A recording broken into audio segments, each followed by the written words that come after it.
You're doing too much. Why are you so extra? Do less. Less is more.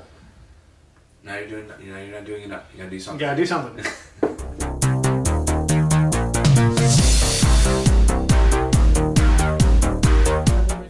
Hi. He's just gonna interrupt somebody. Here we go. He's just... Hello and welcome to Strange Conversations. Where each and every week we gather together to talk to you about our favorite news topics of the week, as well as something that's near and dear to our hearts. Over to my far left is Dylan Sinat. my right is Jump at it. Handsome John, and my other left. I'm last again this week. Mark Clover, hi. I like to mix it up, max it Because up. you're last in our hearts. I don't want to keep everybody on the same page. Is that better? That may be an option. So, as usual, I'm going to kick it off to Dylan here. Yes, so there's a lot of noise that comes out there every week. There's a lot of hoopla, a lot of things. But this is the important part. And you know what? I'm going to interrupt you here. You are. Because I want to say that I'm going to make this promise on air that eventually one day I'm going to convince Dylan to replace the beep with something funny. We don't know what that'll be, but it'll be funny. A quack. One day. Or something. A quack sounds wonderful. We can make that happen. Okay. You just experienced the quack, so you just seem psychotic now. Not just any quack. Time you travel. specifically going quack. Oh, there I like that. I like that. All right. So one of the first things we want to talk about today is you're getting some Espanol on some devices. Ooh. What is that? Well, see, it seems as if Google has decided, so I want to clarify, this has been on Assistant for a while now, but apparently Google has finally brought Spanish to the Google Home. You've brought it. Yes. Google Home devices. So now I don't know how to say said keyword in Spanish, but the idea is that you can actually use it on any device. Google. Sorry, that's French. I would say that's probably That was not Spanish. Hola, Google. I don't think it's Hola Google. Hello, Google. So for now anyway, like they're looking at bringing up to 48 more languages to Google Assistant in general. 48.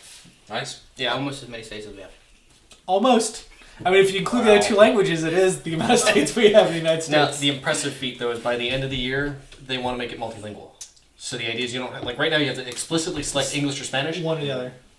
By the end of the year they want to be able to just let you say whatever you want in any, or like say the equivalent of The best Said microphone keyword. in your house you can have. said keyword in whatever language, anywhere, whatever of those 48 languages, and it I will would actually respond. say that that's something they probably already easily have. It's just the speed at which they have it. Right. Yeah. Because they already have the full translation on the fly. That's Yeah. the thing. There's actually multiple language support already on, like for example, Assistant on your phone, and the multilingual support's not there. But they just brought Spanish to the Google Home devices. That's cool. Which is- Gotcha. so, Okay. That's the distinction. And make it multilingual, also make it cheaper for the manufacturer. You don't have to do like specific OS languages, anything like All that. that. Were It's they all- before? I mean, depending on how they implement it. Yeah. Yeah. The next bit of news that we had is Wi-Fi WPA3 is getting a little bit of a... All right. So most of you in your homes, if you don't run WPA2 right now, for the love of God, switch. There's all kinds of problems with that. Second, a WPA2 anyway is the most secure form of wireless protection, which you use to type in your passwords right now anyway and log on to your Wi-Fi and all that stuff. WPA3 is supposed to come out, upgraded encryption, obviously, better security, that kind of thing, better handling of communicating with passwords and all that stuff back and forth.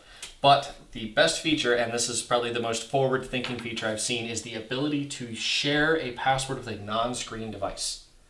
The idea is that IoT devices, Internet of Things devices, for people who don't know what IoT is, the idea is like something like your home lock or something like that. You can take your phone and you would have the ability to share with it via NFC or Bluetooth, whatever it is, your wireless password and access to get to your wireless network.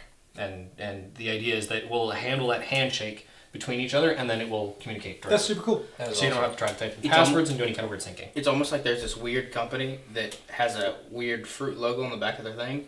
Of if I have one of those fruit logos and you do, and you try to join my Wi-Fi, I just auto approve it. And all Apple devices, I can just approve from one device. Like this joins, I just say, yeah, take it. It's almost like that exists. It's weird. I want to note though, what devices does that work on? Only the ones with weird fruit logos. The one with a pair. And will it ever work on any other device beyond those fruit logo devices? No, but it's convenient. Exactly. It actually is smart enough to take it where, like, if Brent's in my contacts, then and Brent tries to join my Wi-Fi, it'll be like, do you want to let him on? Nah. That's super dope. Yep. If anybody doesn't know what WFA WPA. WPA is, you can probably use your Google Assistant for it. I don't know why I wanted to make that joke earlier, but I really wanted to. You could ask Google in Spanish. There you go. There you go. Hola, Google. Yeah, just confuse it even more. And because World Cup is currently happening right now, which I know all of them are very confused of where I'm going with this, but last weekend, Mexico and Germany had the first streamed VR game in Oculus's new Go, their new TV streaming platform. Never mind, not confused anymore. Oculus TV just launched. I think it was yesterday, the day before, officially launched. So Facebook made it public. Now I want to note though, the everything I was reading on this is kind of funny because it's like everybody's recording. It's got these features and that kind of thing. But it's got this problem, and it's got this problem, and that kind of thing. So one of the things is that it's supposed to emulate an 80-inch television. Yep. Like if you're in the device, sitting there, which is right. Why would Which is funny because technically your phone has a higher resolution screen than the Oculus does anyway, so you can't actually get the full pixel depth that you would get on an 80-inch screen in the VR experience. Yeah. Not only that, why do I want to be in VR watching TV when I can just watch TV? Yeah. With better resolution. Because not in Oculus TV, you're in these awesome chat rooms and stuff. Like there's this place called Alt Space VR, which I watch a couple like esports things there, and then a couple like Twitch streams that were big and whatnot there. And it's basically just like you go to this like meeting place, and there's like 50 to 100 people, and you're all watching one stream. You can all talk to each other and interact and react, and it's like it's like a shared experience. It's almost like you could do that in your living room. Yeah, but these people are in like Cambodia and stuff. The implication sounds really cool, but I just can't imagine sitting for long periods of time with this device in my head. I do think that the difference is this is a stepping stone to what they want to do. Like the Germany-Mexico soccer game, if any of you guys watched it, was 180 degrees. That's really cool. So I could completely left-right. I finally got to go back and watch some of the NBA games because Oculus, you make this for your stupid phone, but not for your big headset for 2 years because why not? Yeah, of course. But that one's actually full 360 as well, so you could just sit on the front row of a basketball game and be like, oh, what's happening? See, that's cool. Like, I'm not staring at a TV, I'm in the game, and that's what I was kind of aiming for. Like, those are the experiences I want in VR. Yeah. Give me the cool stuff. Don't say, well, you can watch TV while you're watching TV. But you could pick whatever living room you want to sit in. Oh, of course. You could if I hate do anything you want. Terrible anything you want. We all know what VR was made for, right? Yeah. Exactly. Being on a beach in Cambodia, talking to my Cambodian friends. What else would I be doing? I've watched Netflix on the PSVR before. And I felt like that was I don't think you perfectly were watching... fine. I was laying down on my bed, so I didn't have to literally stand up and watch the TV. I don't think you were watching Netflix in your video. I was too. Okay. Very specific app with an orange black color. Yeah, no, not at Like a all. hard left. A hard left. I mean, you're not wrong. Anywho. So, in other random news of watching of things, it seems that I believe it's 700 million? Yeah, it's like $710 million in the first week was made by Jurassic Park. Jurassic Park. Weekend. First weekend. I'm sorry. Was it Jurassic Park or was it Jurassic World? Jurassic World. I'm sorry. Jurassic World Fallen Kingdom. If you want to get that. The newest movie that is Jurassic- out. The one What with would the be funnier if dinosaurs. it was Jurassic Park from like the 90s? The 93 film, they re-released it. $7 million. It only took about $120 to $130 million to make. How did And you he know made it? that in the first weekend. Well, what's interesting to me is that this is actually down from the first of the new trilogies. Yeah. It's down by like 59 million, but if you're down by 59 million, I think So you're far okay. this year in 2018 is third in highest grossing movie. Yeah. Now, granted, right behind it is Deadpool 2 at $707 million. Rated R.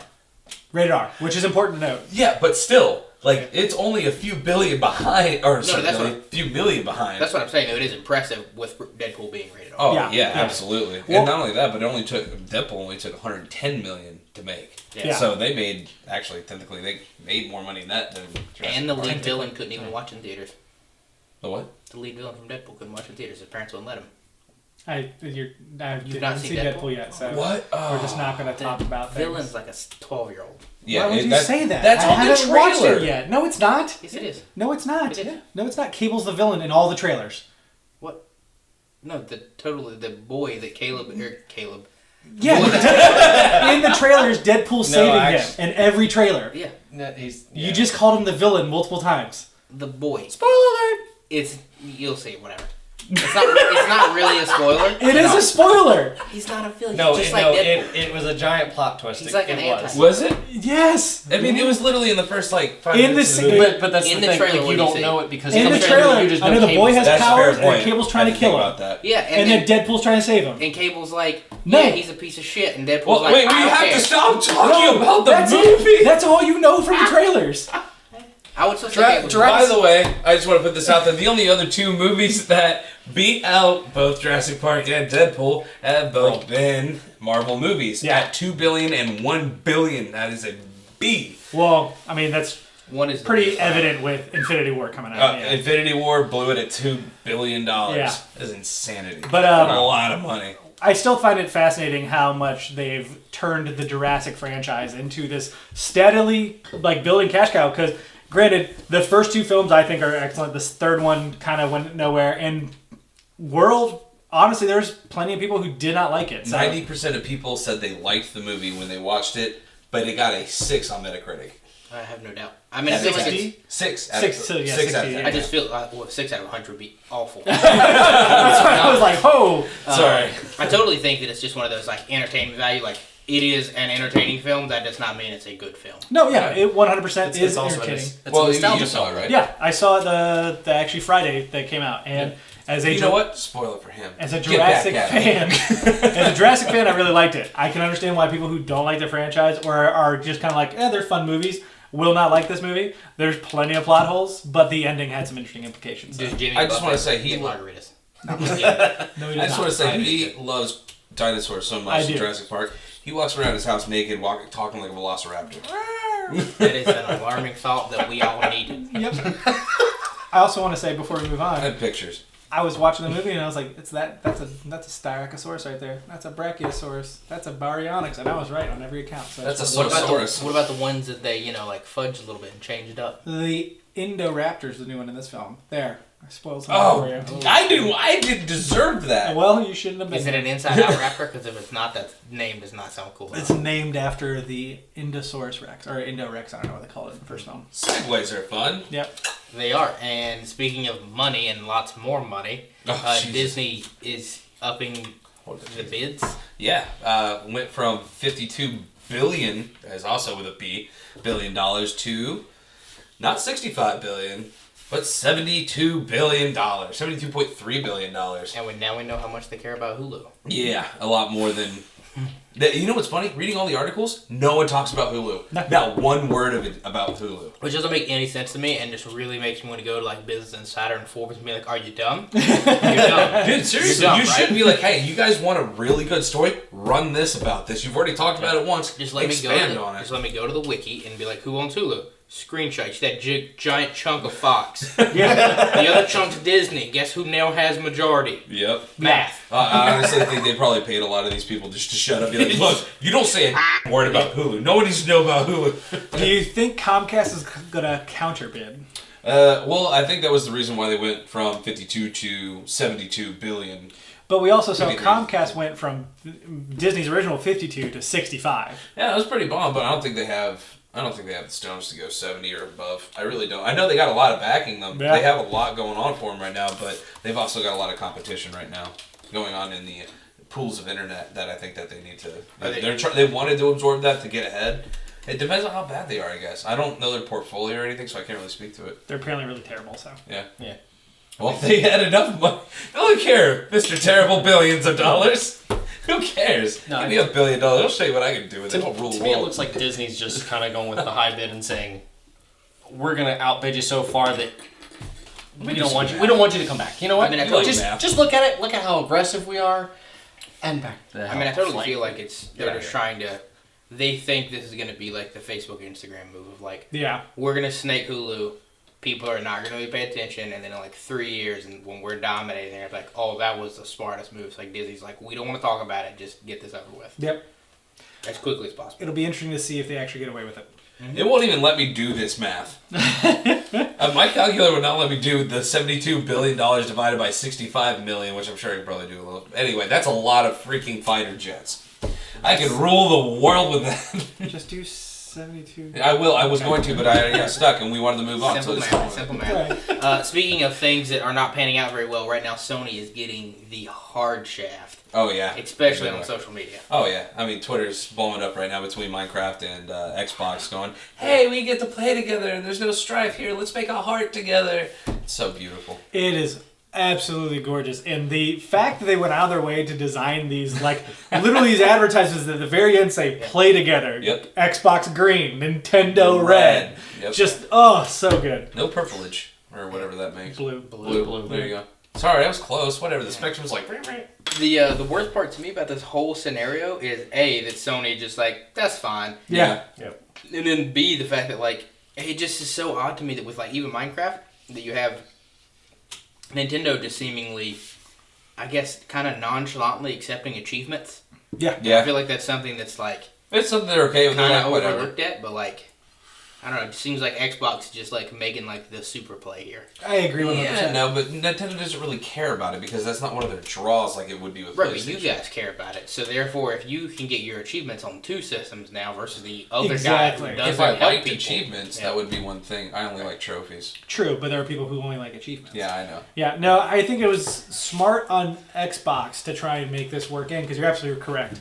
Anybody who cares anything about achievements is like, cool, I'm going to tie in my Xbox account, and now any game that I can play that requires live, I'm going to play on my Switch. Yeah. If they can, obviously. I think that it's showcasing that Nintendo could care less about achievements, which is really sad to me, because I feel like they could set up a really cool system. I've talked about it in the past. We don't need to hit on it anymore. But not only that, that PlayStation is just so far away from... Like, they're so scared of Fortnite purchases not being made on their console. I was about to say, let's talk about the other shaft that they're getting right now with Fortnite. Yeah. What's crazy to me, though, is they just announced May's numbers for Fortnite, and it was just over 300 million in a month. Wow. Yeah. Retarded money. It is a lot of money, which is why they don't want to give that up. But at the same time, there are plenty of people that I've heard accounts of that are like, well, I am now playing on my Switch, and if I cannot transfer that to my PlayStation, then I won't play my PlayStation. Ever again. So, it is definitely an interesting place. Moving on to the next topic, we can just kind of roll on to the Microsoft train here. We got a little something about the employees over there. So this one's a little difficult to talk about because of the situation going on our southern border. We typically try not to talk too much about politics, but this involves very much the politics going on and the children being separated from their parents as they're coming in to be, what's the word? I was trying to say amnesty, but it's not amnesty. It's, doesn't matter. Oh, I had it in my brain, and then you were like, Okay, so it like infected me. Microsoft employees are now basically asking the company to remove themselves from the contract they have with ICE. It's worth $9.4 million, which in the grand scheme of things is a lot of money, but not that much money for Microsoft. Yeah. They're touting the fact that we have different accords that were not only set up by the UN that the US helped ratify, but just as being decent human beings that we shouldn't help. They, as a company, we employees, they don't want to help the government separate children from their parents on the border. This is causing quite an uproar. There are people who are dropping out of their government contracts left and right, or dropping out of contracts with Microsoft because they don't want to be part. They basically are trying to pressure them into dropping the contract. Yeah. Wow. Granted, Microsoft is their own entity. They can choose to do what it is they want. Asylum. Thank you, asylum. Jesus. Asylum was the word we were looking for. But this also doesn't necessarily mean that they will. According to the company, they do not actually keep any of that kind of information or data for ICE. It's actually more of a preliminary holding of the employee data. Yeah. So it's kind of all over the place. It's really unfortunate. It's kind of heartbreaking knowing what's going on down there on the border. Yep. And people just trying to do what they can to help. Yeah, I definitely find it very odd that there's such a...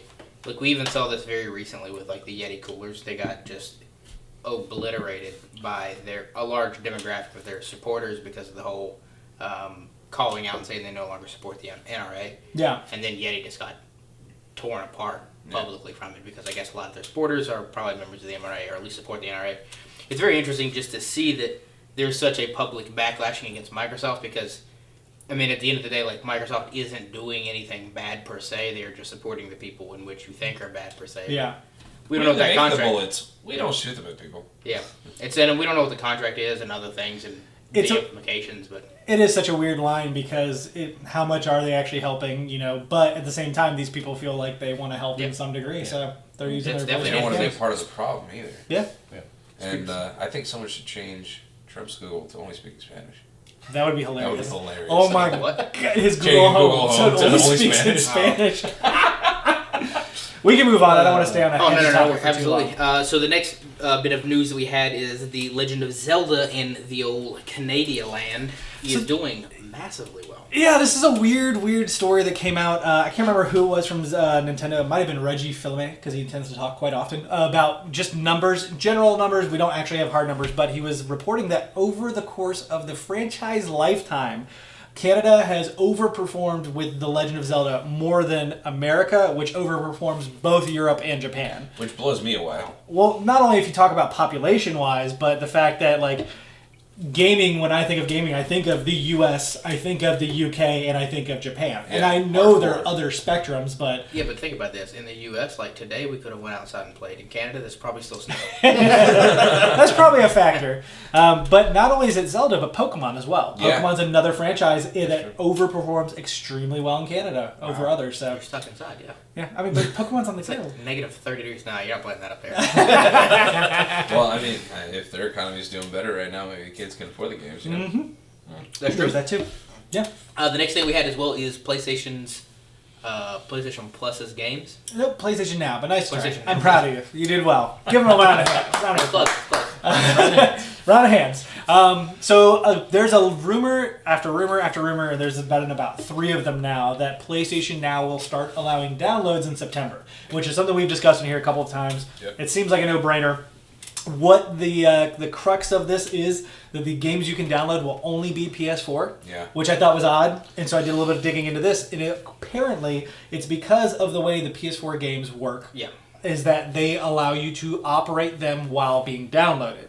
So they only want to allow those games playable at the moment because the PS3 and the PS2 backlog, I actually think it's only PS3 on PlayStation Now, would have to be emulated a specific way, and they have to figure out how that would work on Yeah, PlayStation. PlayStation 1 games on What there. I've also heard is the emulation is an issue because the games that you're streaming, you're not playing natively, you're playing via emulation, and it happens to be on a native device. Correct. So that would make sense. You might not be able to download because then you'd have to download the emulator, then the game to play the emulator, then all that hoopla.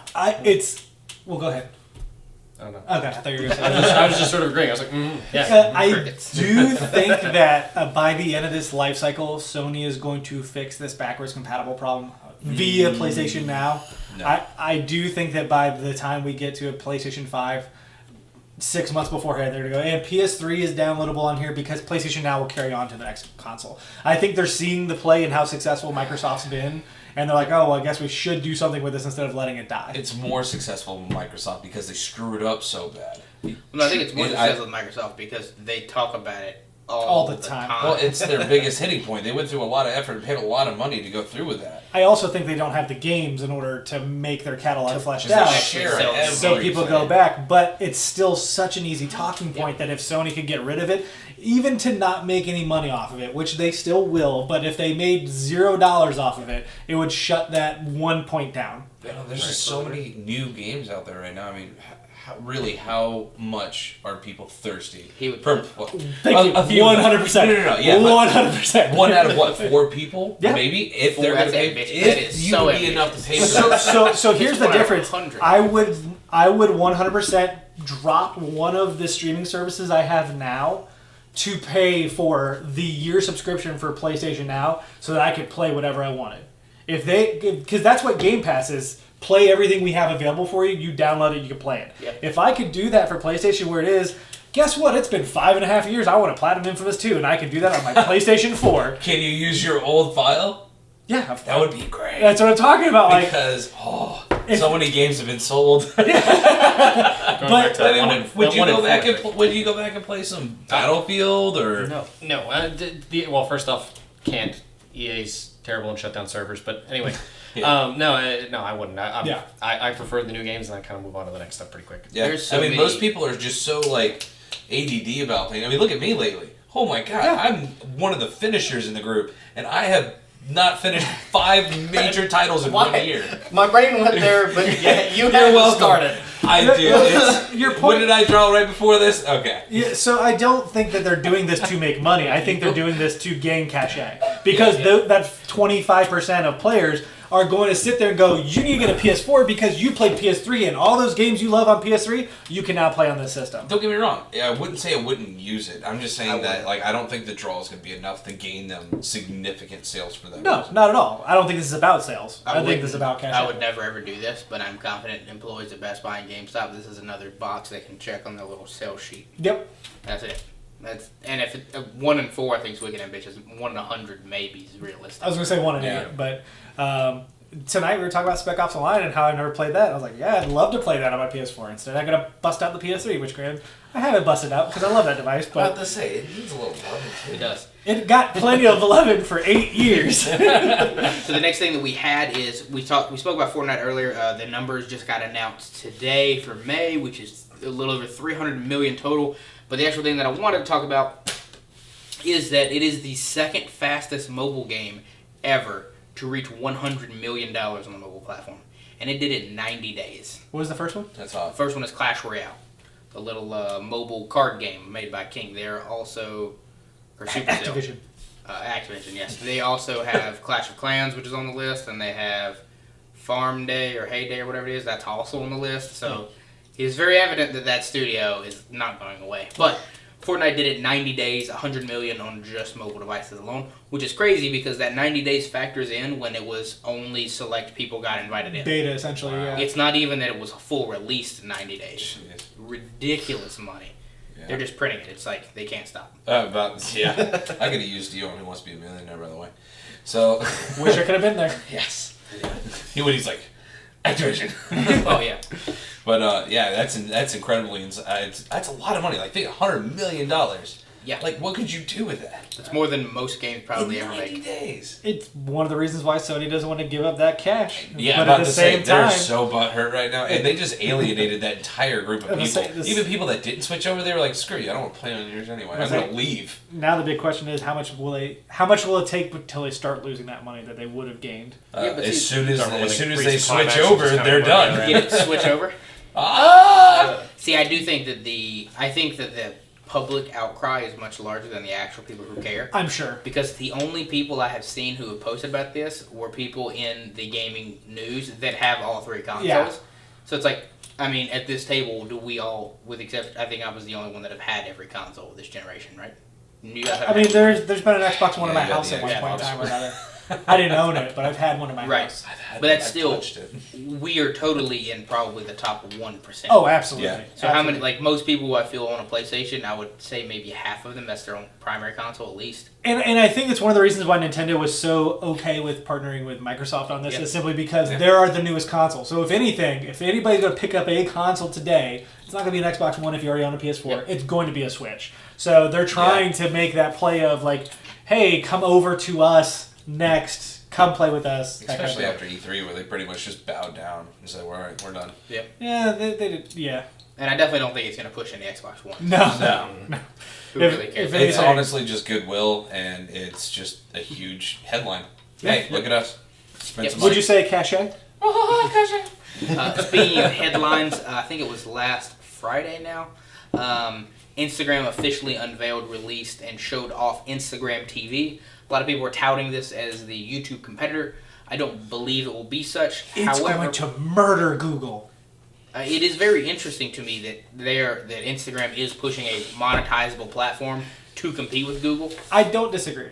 but I don't think a lot of people would use it. I think it's really silly when people are like, "This is the next big thing." I'm like, "This, no." Like My issue with the next big thing is if you go to YouTube right now, if you're watching this on YouTube, which you have to be because we're not putting it anywhere else, and you're on your phone, you can go look for vertical videos and they play vertically already. That happens. But this is a specific app for that, so it is cool. Yeah, I do think it's a neat thing. I like Instagram and it's integrated into it very well, so it's cool. Let me put it this way: there are 800 million Instagram users. 100 million since April. Yeah. That's a lot of freaking Yep. people. That's Yeah. a lot of views. That's a lot of phones. I'm all about competition, and that's where this is going to breed. It's going to require Google and I don't YouTube to an extent, they're not going to be able to rest entirely on their laurels if this picks up. Yeah, I definitely. The issue is I just don't think. One, my two issues with this are, one, I don't think that it is going to give them the competition that we as people who produce content on YouTube and people who watch a lot of YouTube, it's not really to push them to fix the things that we want to be fixed. And then two, I wish that it was a new IP. Like, I mean, Instagram did come out of nowhere, Snapchat came out of nowhere, Vine, Periscope, all these companies were like new things. They weren't old companies. By and large, this is Facebook trying to get more ad revenue, and this is Facebook trying to compete with Google. Yeah, so I do wish it was a new player entering the game. But if it fails, Instagram doesn't fail. It would have been smarter to be from the creators of Instagram. We are bringing you whatever view. Yeah, but then you don't get 800 million users day one. It's integrated into Instagram. All you got to do is you can watch view videos on Instagram or whatever. IGTV.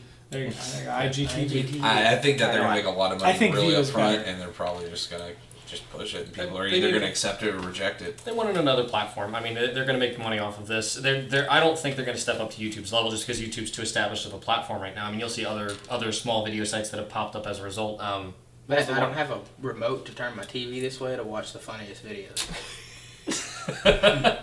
If I had a fancy little rotating TV, we'd be good. I love the idea that you can't handle black bars on either side of the screen.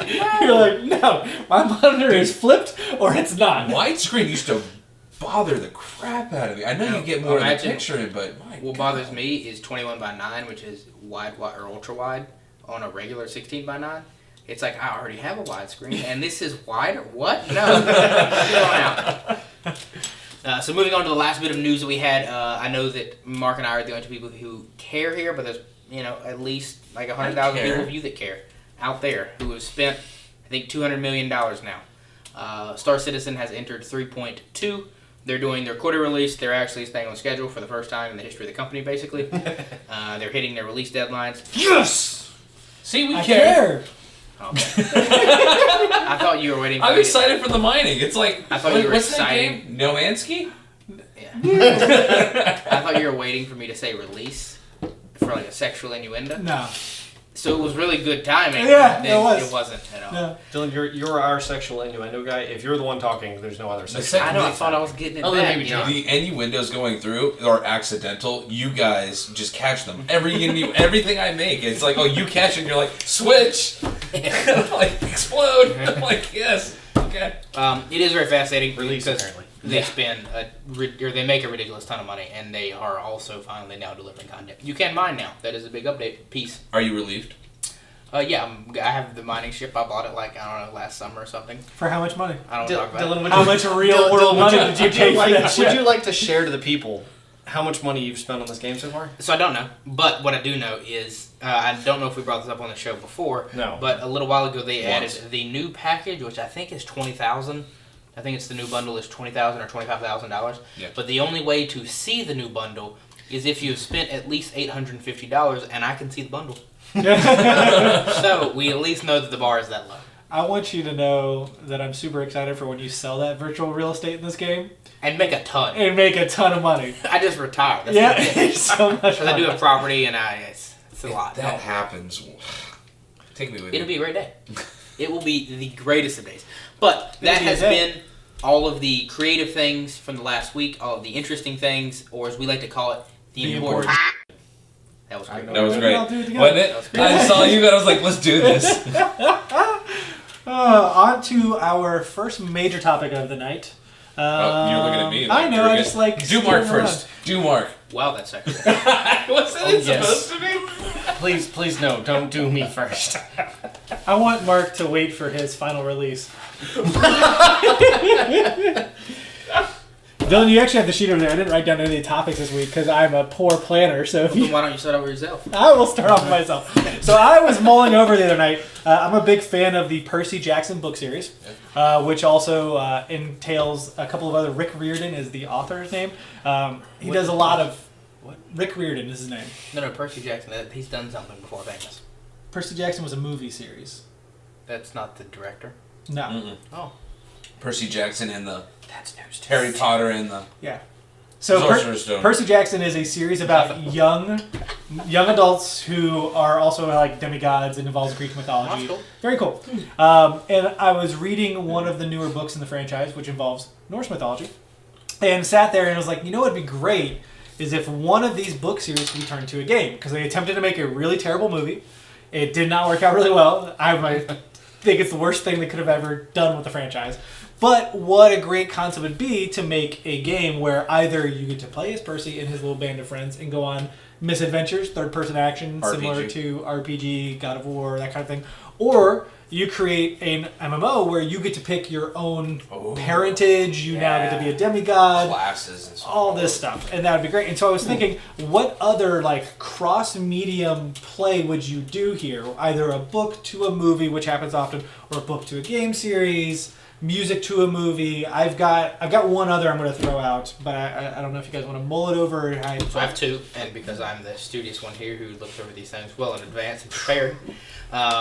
The first one, I guess we can do a lap, because my first one is going from a book to a game. Okay. I don't know how many of you read this, but it's written by Darren Sham, which is their whatever fake name. But it's the Cirque du Freak series. Oh, yes, it is. They made a not great movie out of this. You know how I feel. But the Cirque du Freak series, just to give you a quick spark notes, basically is a kid who becomes a vampire. The vampires they have weird powers, basically. You have to, like, transfer your blood to become a vampire. You have to, like, eat people so often, obviously. Yeah. Or take their blood and whatnot. I was going to say, eat them? No, you just take their blood or whatever. It usually does kill them.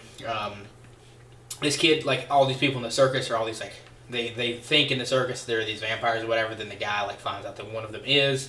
And then he basically joins them and travels with this crazy circus of bandits and freaks. Dude, I swear to God, this is a movie already. It is a movie. It is a movie. You were saying it's a terrible film. It's not a great film. It's not a great film. I was like, man, this sounds so familiar. But it has some really interesting aspects. It could easily be like a MMO with a lot of horror aspects, because at the end of the day, like, there are certain vampires who live in towns and just prey on people and slowly take people away. Mm-hmm. But to, I guess, evolve or to level up, or without spoiling too much of the books, because I think it's a phenomenal series that everybody should read, there are these things called the trials. And basically these vampires have to complete, like, this ridiculous course to, like, progress. Is the best thing I got for you. Evolve. And they have these crazy wars with rivaling factions and whatnot, so, like, it would be a super crazy MMO. I know you're thinking of this as MMO, but all I could think of is, like, couldn't this be like a Pokemon game where you capture vampires and they go on trials? No, you are the vampire. No, you can capture vampires too, it's fine. It's like Pokemon, don't worry about it. It was just a weird thought I had, I'm just gonna let this go. So, Do you throw garlic at them? Yeah, there you go. It's actually making me now, I thought about this over the weekend, or Sunday, I guess, and now I really want to go back and reread these books, so Cool. I'm going to do that. When you reread the first one, let me borrow it afterwards. Yeah, 100%. so can it be a game to a book, or does it have to be? Whatever you would like to do. I Because I got a couple. I can throw my weird one out, because mine's really weird. I've discussed it with you before in the I got past. two of them, but yeah, go ahead. I mean, if you want, I got one. I'll go one, then you go one, then I'll go one. Oh, We okay. can take turns. That's weird. We're going back and forth sharing. I love this. So, Metroid. Okay. I'd like to see Metroid made into a movie. Hardcore. Okay. I think it would be actually a fairly good storyline. Actually, female lead, strong. Where would it- like pretty much like Halo? Where would it rank in the current video game films, because they're all trash? It would have to be really good. Okay, see, I assume that's not going to happen. So, No, I mean it would be honestly pretty hard to do. I mean, I would like to see it done right. Don't get me wrong, but I think you could actually have a pretty solid storyline. You got space, pretty much anything is possible. You got bomb ass boss battles. I'm just That could be envisioning. really cool. I'm envisioning like Metroid Origins, but you don't call it that. It's just like the story of this woman, whatever you want to call her name is. Yeah. And she's like training to become a space marine, and all of a sudden something happens. She saves the Same ship. thing with Halo. And at too. the very end, like the last 30 minutes, stumbles across a Protect power suit and puts it on. And you're like, oh my god, this is a Metroid movie. It would be really That cool. would be epic, yeah. Everybody's like, this is a good movie. And then as soon as they realize it's Metroid, they're like, oh, this is crap. today, in a somewhat of a tangent, Predator released its Yes. trailer or whatever. I don't know if you guys got to see Yep. this trailer. Trailer's mental. But as I'm watching this trailer, the whole time I'm like, these are about to be people. They're about to be people in this Predator suit. Oh my god, this is going to be the worst ever. People in this stupid suit. So that just made me think of just how left that could go quickly. Yeah. Your turn. Oh, my turn. So I have always thought, and this is such a weird one, the Linkin Park album, Thousand Suns, is a concept album. 14 songs that flow into one another to tell a certain tale or story. And I always thought it'd be great to build a game around the concept album because it very much feels like the opening is like you awaken to a world in destruction, everything's broken, you would have our hero start there and then flash back to the tale of two brothers, sisters, whatever, two friends who knew each other for a long time who were trying to overthrow this tyrannical government.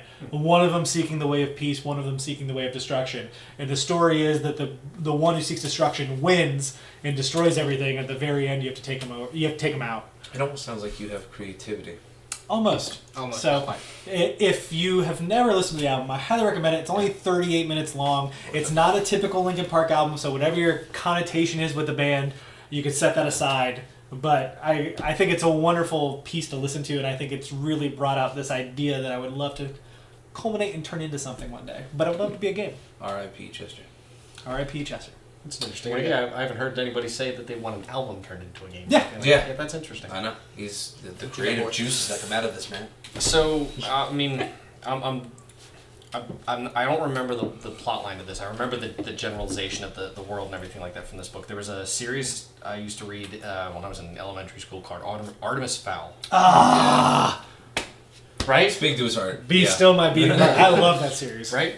So I always thought the idea of the world where it's this kid, if I recall correctly, has no parent, doesn't have his parents with him anymore. Yep. Lives in a world of sprites and magic and things like that.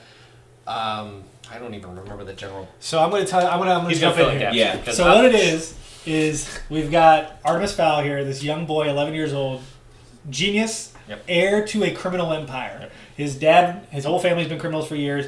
Dad disappears off the Arctic. Mom's never been around.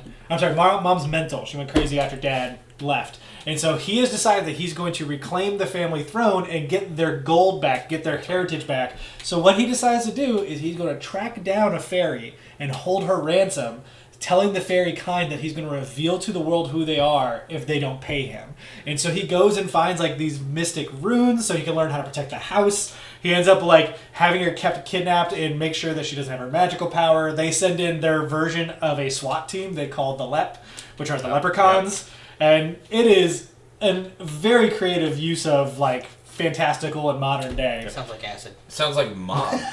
It's awesome. It sounds like the mob that when Trump became president and he was the head of the mob. But having read those books and having enjoyed them as much as I did when I was younger anyway, I had always envisioned that would have been a great just going through my own imagination of what this kid was like and that kind of thing. And better yet, he was still on this. Even though he used to believe it was futile, he would go on this ongoing quest of constantly looking for his father, having these automated systems, constantly looking everywhere to see if anything of his father would pop up. The idea, and you have a lot of emotion, I guess, that's involved in the game or in the books. So I think a game would actually play out very well using that series. I agree. It's almost more akin to a Naughty Dog, where it's very narrative, very much a linear progression, but you're still enjoying the mechanics behind it. There's multiple characters that you could play as too, because he has a butler who is could be a decision-making game like Telltale. You could do that too, but I think that would be fascinating. Yeah, I like it. That's a good idea. I do think that, speaking on the Naughty Dog train, I wish that there was a exquisite Last of Us universe comic book series. Yes, I don't disagree with that. I think that would be the best medium I can handle for that. Love Joel and Ellie, and I love those characters, but I think that world is such a rife playground. Yep. I would love for them to get away, even if it's not Naughty Dog, like you're saying, other creatives to just go and play in that world. How much money could they have made making, right before it releases, making a comic book, as you just said, leading up to The Last of Us 2? That would be really cool. I don't understand why more content doesn't do this. I don't disagree. Yeah. I mean, my other, I love this movie, Push. Yes. I would love to see that as a game. That would be really cool. That would be interesting. You're just going around, you're going through, country like Japan. Could you explain what Push is? Things? I'm sorry, yeah, you actually do. In more ways than one. So some people are telekinetic, so they can move objects with their mind. Other people, they push people through mental control. So they're able to... You mean I physically push Mark, or I make him go mental? I would look at you and make you do things. Like, say, go kill yourself, and you take the gun and blow your head off. You could have gone so much nicer than that. I mean, it was in the movie. I know. But also, there's telekinesis, so they're moving objects from their mind, and then you have other characters who do other things. I won't spoil too much of the movie. But it has Dakota Fanning in it, and Chris Evans. Thank you. I was like, you said... I was like, come on, I'm going to get there. You looked at me and I was like, Chris Pine. That's not Pine at all. But it would be really cool, like an open world, almost like a Uncharted almost, in a way, like where you can go through a linear storyline, but you have different enemies coming at you. You don't know what their powers are. It's not obvious. They're not color-coded or anything. And you're just dodging, like, stuff being thrown at you, or you're trying to avoid eye contact with people, and then trying to throw things at them with whatever power you have. Sounds like the worst world to live in. Yeah, it was pretty crazy, actually. I like all of this, but only if I get to pick my powers at the beginning. Yeah, absolutely. So I think you play through. Well, you had some people who would like scream so loud they would shatter your brain. This should be a VR game built just like Super Hot. Oh, yes, that's not a bad idea either. That'd be awesome. You actually scream into a microphone, or you could actually use your controller to throw things. Yeah. I'm just thinking of the mechanic they put in the trailer of Tearaway, where you go, ah! You scream into the Vita. You're just on it. You look around first. Everybody about to scream. We walk into Dylan's house and Elvis, he's like, ah! He's like, whoa, what's happening? I was gonna say, I was just imagining being up in my room and hearing him literally directly underneath me in the office going, ah! It's like a bird just flying away. I don't need you anymore. I got the topic, sir. That's good. Are we done? I don't know. Has anybody else got anything else? I was good at just introducing. I don't know. We could go on this all night. There are I feel like we could. I had one more that I would really like. This is one I want to be into a movie, but I'm also super jaded here. This is a comic book series that I want to become a movie. Okay. Because, one, all Superman movies suck. Yes. Quit making terrible Superman movies. Correct. When you have a guy who is a screenwriter, got a fantastic screenwriter. His name is Max Landis, and he created Superman the American Alien. Superman is basically, he's still a baller, but he's a very mortal baller. Like, he can get messed up. He bleeds. He's like very human-esque, but he's still superior. But you could totally make a Superman movie out of that, and it's not going to be retarded like everyone so far. The most popular character has the worst movies. I agree 100%. Well, he's just so OP. You have to go down on the same trump card every single time. You have to bring kryptonite in order to make him vulnerable. Freaking Justice League, it's like, we don't need these 5 people. We have this one. Oh, the Flash is fast in your own. Like, dude, they compete for crying out loud. I don't disagree with you, and what he's saying is that in there he's vulnerable enough that you don't need kryptonite to take him down, which is why it makes it interesting. Yep. I want to counter your American Alien movie with a Red Sun movie. Because I think that would be the most amazing Superman movie you can make. Be a little controversial right now. Do you think that they could do that right now? That would be great. I think they should. They make a lot of money. Because if you aim it at 1980s USSR, because one of the big problems is too many people try to like take these stories, take them out of the time and context that they were written. Like in remakes too, like we saw Red Dawn, the remake of it was like, hey, we're not fighting Russians, we're fighting Chinese. Koreans. Oh, now it's Koreans because we don't want to piss off the Chinese audience. Like, so leave it to the Russians. We don't care about the Russian audience. Let's be honest, it's fine. I care about you, Vladimir. Yeah, absolutely. And so you still tell that tale, and the difference in what Batman does, and there's actually like continuations of that story with Wonder Woman included in there. Like, I think that's an awesome story that doesn't need a continuity, that can tell a story about Superman that's different and interesting, where people won't complain like, oh, all they're doing is getting kryptonite. Yeah. So totally agree. Plus the endings like are real. Woo, no good. It's a doozy. So does anybody else have another one? Because I was like, I got one. Here's 5. I want to see Zelda made into a movie. I don't. What, you want to ruin a franchise? Yeah. It's okay. Dude, we already did it. Dude, Mario Brothers was an awful movie, but still coveted, including by me. I love that movie. Best video I game didn't of all even know time. ever made to this day. Yeah, to this day, the best. And it was an accident. A drunken accident for mostly. We'll tell you all the story about this off air. Interesting. I don't want a Zelda movie because I don't think the storyline is the reason why I come to Zelda. No, it's you can make it interesting though. I mean, it's all about bitching and masking, and Link doesn't have to talk the whole time. They already you can made get the Majora's prettiest retard out there, and he doesn't have to do anything but just act. Live, die, repeat. I made Majora's Mask. That was a dumb joke, and we will leave this topic on that dumb joke. Staying on the topic of video games, I think we're all kind of close there, but I'm going to move to hardware John Pettit. Make sure it's not soft. It starts out soft. So I'm wondering, do you guys actually believe that there is going to be, in this giant console war that we seem to be talking about constantly, like it's always interface. Microsoft, PlayStation's making this mistake. Microsoft is making this mistake. Oh, they're doing good. Is there going to be an end to this? Yes. Yeah, it only ends generation to generation. Like we had the last one end. So you're saying that there's just multiple chapters in this giant storybook that never ends? Correct. So therefore it doesn't end? It ends. I mean, it ends when consoles are no longer viable and you become a streaming platform. When the PCMR takes over.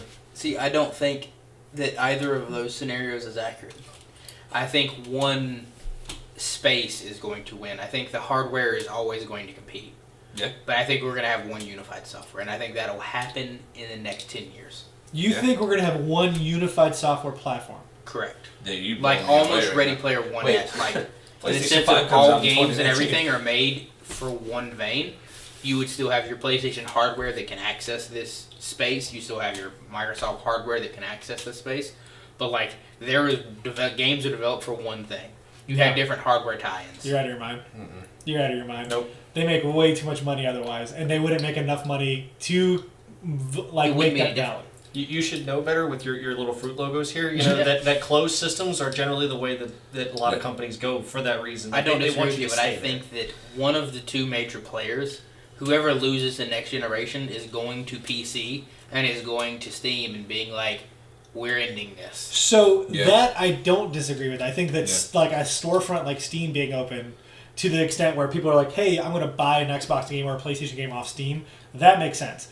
Being a space where it's like, I'm just going to play this PlayStation game with all of my friends on Xbox and they're going to have PlayStation stuff in there. Like, I don't think that's ever going to be. The reason that I think that will, though, is because we're already seeing, like, Xbox is, in layman's terms, throwing in the towel.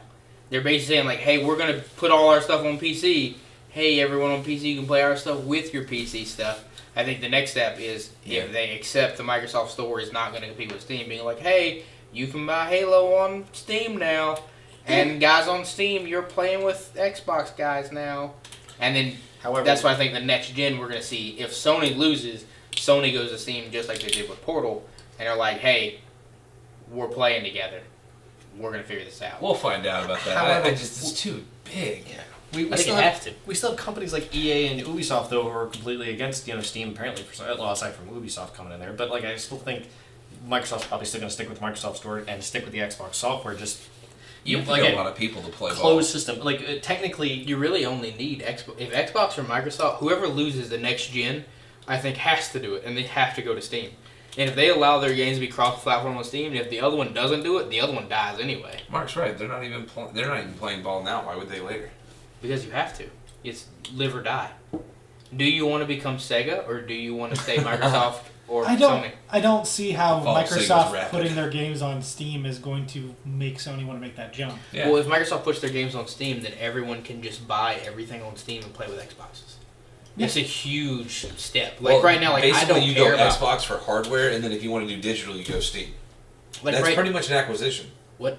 No. I'm saying if in the scenario that I am playing, say, if I'm playing like Rainbow Six, and I buy Rainbow Six on Steam, and I'm playing with Steam and Xbox, and if I play Cuphead and I get it, or that's an Xbox game, but if I play like an Ubisoft game, like For Honor or something like that, that is not cross-platform currently, and I buy it in Steam, and I'm also playing with Xbox people, you have permanent cross-platform. Everything on Steam can be played on Xbox, everything on Xbox can be played on Steam. You have a permanent cross-platform marketplace. I understand what you're saying, but I don't see why that would scare Sony. Like that to me isn't an appeal because they got digital and hardware. Like they're. Well, you have to think they're like, it already feels like they're trying to get rid of physical games. Oh yeah, it already feels like that's trying to go, and if that's trying to go, like PC is going to continually sell more and more because PC is becoming more and more accessible just because technology is cheaper. Yeah, but not affordable. I mean, it is slightly cheaper, it's becoming more and more affordable. Is what I'm saying. I mean, I'm still looking. I mean, you're still looking at for a decent rig, $1,500. No, you can spend $500 and get a decent and game play almost every game. Yeah, maybe not an ultra, but the same quality as the console. Okay, but that's what I'm saying. As that expands, like the PC sector, granted, I know that me and Mark play on PC. The PC sector, sales wise, is still super small. Yeah, but as the PC sector increases, one of those two is going to need to try to tap that market. And imagine, for example, like a game like God of War. God of War sold unreal numbers in a first month. I think it's the most of all time of any console game ever now. It's very close, if not the. If it's not that or whatever. But so now imagine if you open that up to another audience that gives you, I know Steam's numbers are jaded because people can make free accounts, yada yada. But we'll just say that it's the same number of people that can play God of War on a PC as have a PlayStation. You double your target audience. Just by numbers, you double sales. But it doesn't necessarily mean they're going to want to cross-pollinate even on that platform. They can put their games on there and still say, we're not playing with Xbox players. Like, just because you're using Steam as a storefront doesn't necessarily mean there's a cross-pollination to the point where you're opening up your game to cross-play for everything. Not without an acquisition. Right, that's what I'm saying. I don't think you cross-play. That's why I think one of them does it. And I think the other one either joins or dies. Well, let's clarify here. We talk about cross-purchase or cross-play because those are two completely different things. Both. Well, I mean, if you're just cross-purchase, cross-play, like how Fortnite is right now. Cross-play, yes, I don't really see cross-purchase happening. Well, you already see that to an extent now. Like, for example, if I bought Portal back in the day, was it Portal 2? Yeah, if I bought Portal 2 with a co-op on Steam, I could play with you on PlayStation. And it was cross-buy. You could link the accounts. But you couldn't play with Xbox. Like, I don't think that... That's a PlayStation. That's still a PlayStation thing. That's my point, though. Is like, you're talking about one area where every person plays. I don't think that's a thing. I think one storefront where they purchase these games, and you can play with either Steam players on your PlayStation, or you play with Steam players on your Xbox, or you play with PlayStation, Xbox, I think that's completely viable. Being a publisher on the Steam storefront isn't that big of a hurdle. Yeah. Either one of them would do that. I don't think that necessarily means that the companies are going to play nice and you're going to allow everyone to play everything. That's what I think, but that's where my thought of the next generation, whoever loses, that's not going to be a play nice, that's going to be a death blow. We're going to do this to save ourselves, and if it takes off, it takes off, and then the other, whoever was in theory winning, comes or dies. Maybe because even Microsoft with the measly 33 million, I'll ballpark it right now, console sales, they're still making hand over fist money. And you're still going to make that, though. I don't think they're still going to sell Xboxes, and they're still going to sell PlayStations, but they're going to go to a unified place. And I think in my opinion, that's a smarter play, because, like, just imagine, like, just same Ready Player One concept. Like, we have the Oasis. In theory, that's what we'll call that Steam's world, whatever. The Oasis is any type of hardware can connect to the Oasis. Xbox is still going to sell hardware to connect to the Oasis, but you're still playing with me on the Oasis. You may be on PlayStation hardware, I may be on Xbox hardware, and you still are going to have those two competing in that sense. But in terms of, like, the actual universe in itself, I think it's going to be one. I think you're dreaming too big because Steam also takes 33% of all sales. So does Apple. Yeah, but that's why Sony and Microsoft wouldn't want to move there, because currently they take 33% of all sales on their platform. Do you see division on Apple? Yeah, but so what are both of them doing, though? Who cares about taking 33% when you own the studio? Yeah, but they're still making hand over fist money with these third-party tie-ins, which is why PlayStation is working so tight with Activision for Call of Duty. That's why they vie for Ubisoft or Capcom or whoever to have cachet on their stage. They want those games to sell on their platforms because they're still making money off of those. I definitely don't disagree with you, but I do think that it is going to be a fight or flight choice. I don't think it's going to be... I don't think either of them want to make this choice. I don't think anybody's scared enough right now at all. I mean, right now you had an upcomer with the Switch coming up. It actually made them a lot of money. Nintendo be the last. Okay, let me rephrase this. It is going to be Xbox, PlayStation, and PC all playing together, and then Switch is going to be like down at like the corner mark still on the But they're the ones already Switch. like playing friendly with Xbox. Well, I mean, no, that's not them. That's Epic. That's Epic and Psyonix. Well, Minecraft's owned by Microsoft. Yeah, so that's not playing nice. That's forced. Not for Switch. Yeah. No, Microsoft did that because Microsoft wanted to do that. They bought Mojang a couple years back. No. I meant like just. No, I'm saying the only two friendly right now are Psyonix and Epic. Yeah. They're the only two that are like out of their way being like, hey, we're going to make this happen for multiple people. Nintendo and Microsoft are using this as an advertising portion, but guaranteed they would not be allowed to have Minecraft on their platform without logging into an Xbox Live account. Yeah. They were forced to do that. That's not like they wanted that. That's fair. They just allowed it because they needed Minecraft on their platform. But still, I don't think that in 10 years that's going to happen. I think there's still going to be a strife going on with that. Well, I think the next gen... Let's talk about numbers here. Yeah. If the next gen releases next year, that's 7 years. So you're talking about in the next 7 years, so it's 8 years total from now, You're saying that someone's going to give up within 8 years and go, fuck it, we're not making hardware anymore. They're still going to make hardware, but they're going to... We're not going to have our own storefront. We're just going to use Steam. Steam just seems like the weekend right now, and I feel like they're holding all the cards. What, Steam? Steam makes retarded money. They make ridiculous amounts It's not even funny. Like, So I'm saying if anyone was going to buy the other ones, in the end, it may be Steam buying the others. I see Steam buying Microsoft in the end. But we had Xbox 360 overpower the PS3. Now we're seeing the PS4 overpower the X1. But the difference between the 360 and PS3 by the end of that was literally $3 million. Yeah. That's not an overpower. It wasn't even that. It was the fact that... Was software I'm sorry, not even $3 million. I'm sorry, it was less than that. It was like shy of $1 million. Okay. It was every year the PlayStation was out, it outsold the Xbox. But the Xbox had the lead. Yeah. And never caught it. It got real close. It got super... It's less than $1 million because the last time I checked the wiki, Xbox 360 is like right at 83 million, and they say for PlayStation 3 it's about 82 That's million. surprising with PlayStation 3 having so many issues right up front. Yeah. Well, I mean, PlayStation 2 doing really well before that. Yeah, PlayStation 2 sold right over 112 million, I think. And now we have, honestly, I mean, Xbox didn't do as well as, by any means, as well as PS4, but they're still doing okay. And PS4 is making gangbusters, and so is Switch. Yeah. People have more money to burn. Yeah, but you got to think about, like, right now, like, Xbox knows that they're losing the market share quickly. And so they're going to buy all the developers.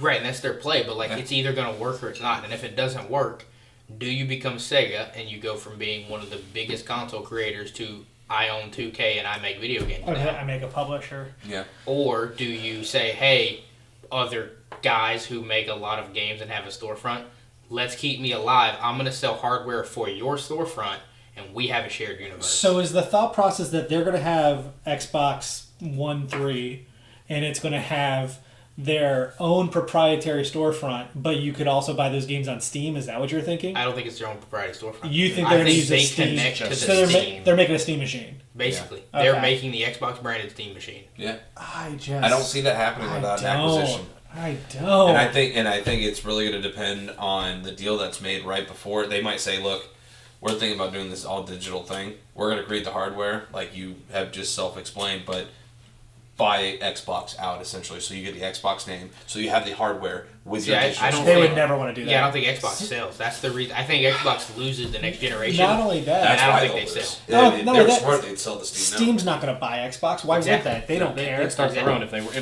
going but they're to. going to have the developers they want to make No, these games. they don't. They're talking about wanting to get back into development. Yeah, they can make their own development team. If Steam is hiring for development, they will have hundreds of people, thousands of people flocking to them to Like go work the for them. best. It's not Yeah. even going to Yeah, be. That's there's no reason for them to even look at Xbox Yeah. and go, yeah, like that's same with PlayStation. Like, not to knock Xbox anyway, like Steam itself is a monstrosity, and in the long run, I can see them eventually winning as a storefront. But I don't see why Microsoft or Sony would say, sure, we're just going to make a Steam machine that we sell our games on. Like, I can easily see, like I was talking about, hey, we publish our games on Steam too. You can buy them there. You can play with Steam players on your PlayStation 6. But other than that, I don't see why they would do that. Was the Ouya supposed to be a Steam machine? No. Okay. Just want to make sure. It was its own I remember device. hearing about it. There was Talking a about Steam it. machine that was a legit thing, but it was not Yeah, it was awful. a good legit Wasn't there thing. more than one? There was a couple set Yeah, tops, the- but Steam only branded one. Yeah, the latest revision was supposed to be game changing with the touchpads, but it Oh, flopped. that was that remember- really yeah. dumb controller. Yeah. But yeah, that's kind of what I think is going to happen, just because I think you're going to see where it's like, I definitely think Xbox is going to lose, and I definitely think Xbox is going to look at Sega and be like, I don't want to be that. Yeah. And I think Microsoft is going to be like, hey, we own Windows, you're staying, you're not dying, partner. But I Partner. think That's it. I think if anything, they go the route of, hey, we're gonna establish. They're going Uplay or Origin. Like, hey, we're establishing our own client. Not only that, but you also can do the $10 a month you play any game you want here, Well, and that's what you utilize. I mean, they're doing that now. They're but already doing that, If yeah. they put that with the digital storefront that's as in depth as Steam, I think they could possibly. Yeah, but what you do is you just integrate with Steam, and then in Steam you have the subscription model, just like you would have for an MMO in Steam.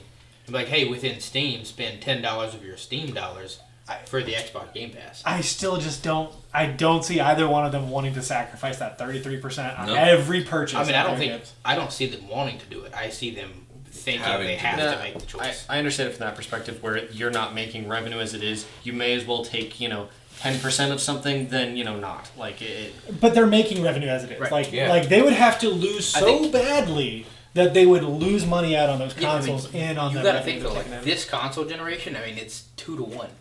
Like Yeah. it is bad. Yeah. And you're seeing where like we haven't seen it yet, but I think one of the biggest reasons why Xbox is already saying, "Hey, we're working on the next one," is because I think if it stays at this rate and if this generation lasted another 2 years, you would start to see third parties being like, "I don't know if that's worth my time.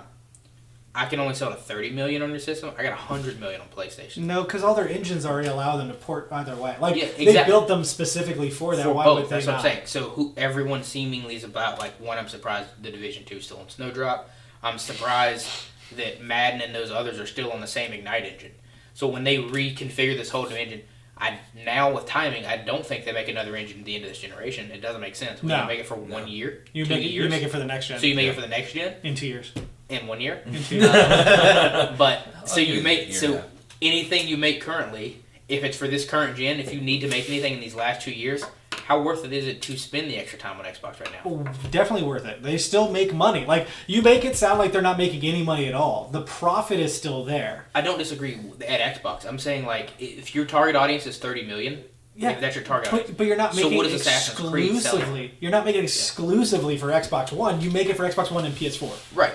and you What still I'm- make the money regardless. Right. What I'm saying though is if you're making an engine for a new game, right? Yeah.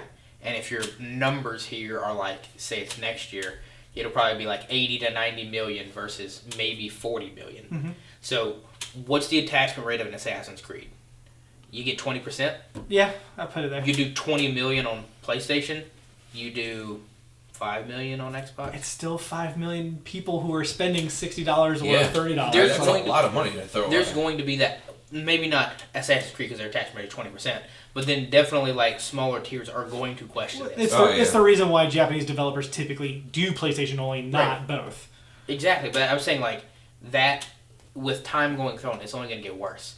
And if the next gen is worse than this gen, I think third parties start to do the math and being like, is this If worth it? Xbox doesn't come out and literally freaking wow everyone with this next console, which I don't think we're going to see. And if third parties they might leave, it's freaking done. drown. So if That's third the parties end. leave, it's done. But I don't see a situation where the major third parties ever leave Xbox.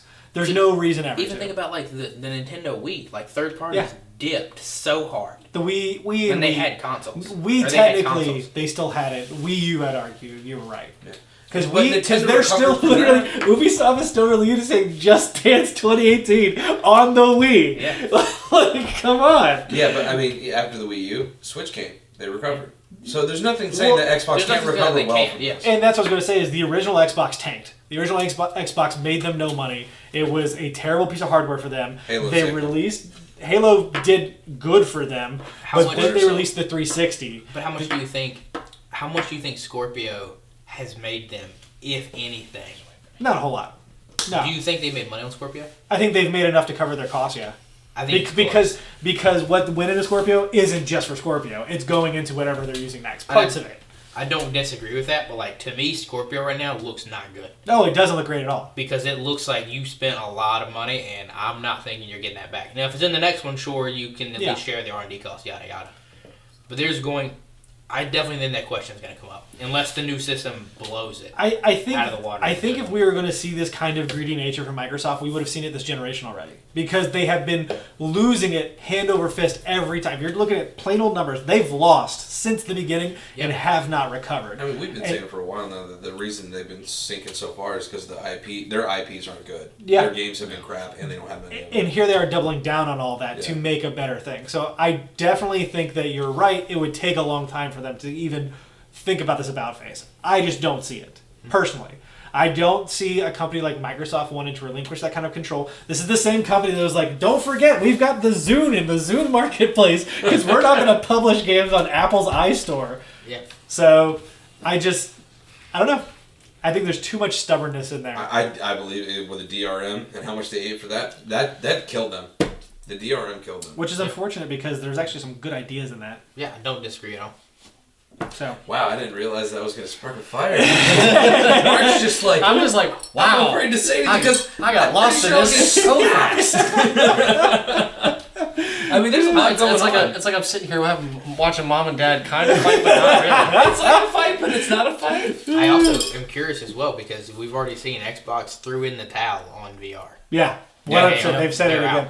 Yeah, and what's interesting too is they have the HoloLens and they're like, we're making a new one. It's not available for Xbox. Yeah. I'm like, what are you doing? So then, just to continue the Ready Player One trend here, Yeah, I mean, if we're gonna have like any type of shared VR world, then they are already out. Yeah. I do want to point out that there are plenty of people who were like in the 60s, like, in 10 years they're going to be able to fly blimps everywhere, and then nobody did anything about it. Like, so I just want to, I feel like you're a little lofty in your ideology, but I like it. I mean, I definitely think with the streaming and everything going on, like, it's got to be viable. Like, we've seen how quickly which Epic's a huge studio. I don't disagree that Epic has a lot of people, a lot of talent, a lot of developers that can figure out how to cross-play instantly, basically. Because it felt like they did it instantly. They probably did like 3 months. I think they had it ready beforehand. Right. I think that's the factor But here. Psyonix, which is not a big studio, with not a big game, pulled that out in like 6 months. Well, listening to one of the core members of Psyonix, which you'll have to forgive me because I cannot remember his name. He used to be a video game journalist and starts working for them for their PR team or whatever. Yeah. He says that the actual working of crossplay between consoles specifically is not hard. Right. It's just getting permissions. Yeah. The actual back end building of it does not take time. Exactly. Didn't they already screw up on a game where they were actually talking to each other? They're like, was oh, Fortnite. turn that It up. was Fortnite where they turned it on for a full 8 hours and they're like, oops, turn that off. And I think that's like, because it is so easy, I think that's why it's not a desperation shot. I think it's we got to. Yeah. Okay. Well.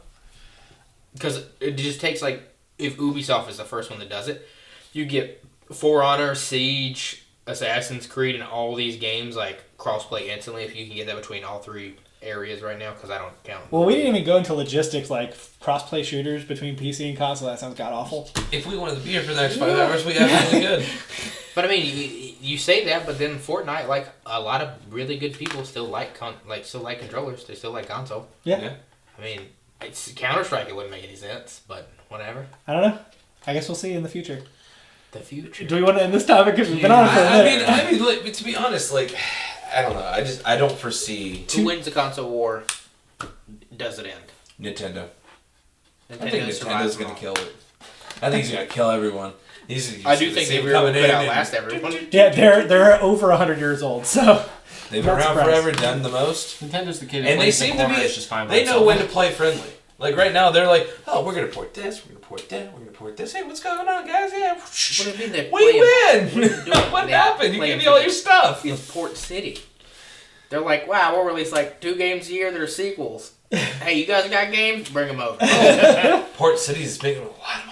well, no, yeah, Port City's working out well, especially for indie titles like Hollow Knight, which isn't on anything else except for Switch right now and PC. So Which I want to play. it looks really good. It does. So Not PCs because y'all are savage.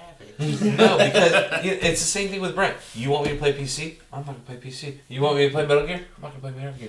I want to do things that make you mad. Bye. There goes the audio.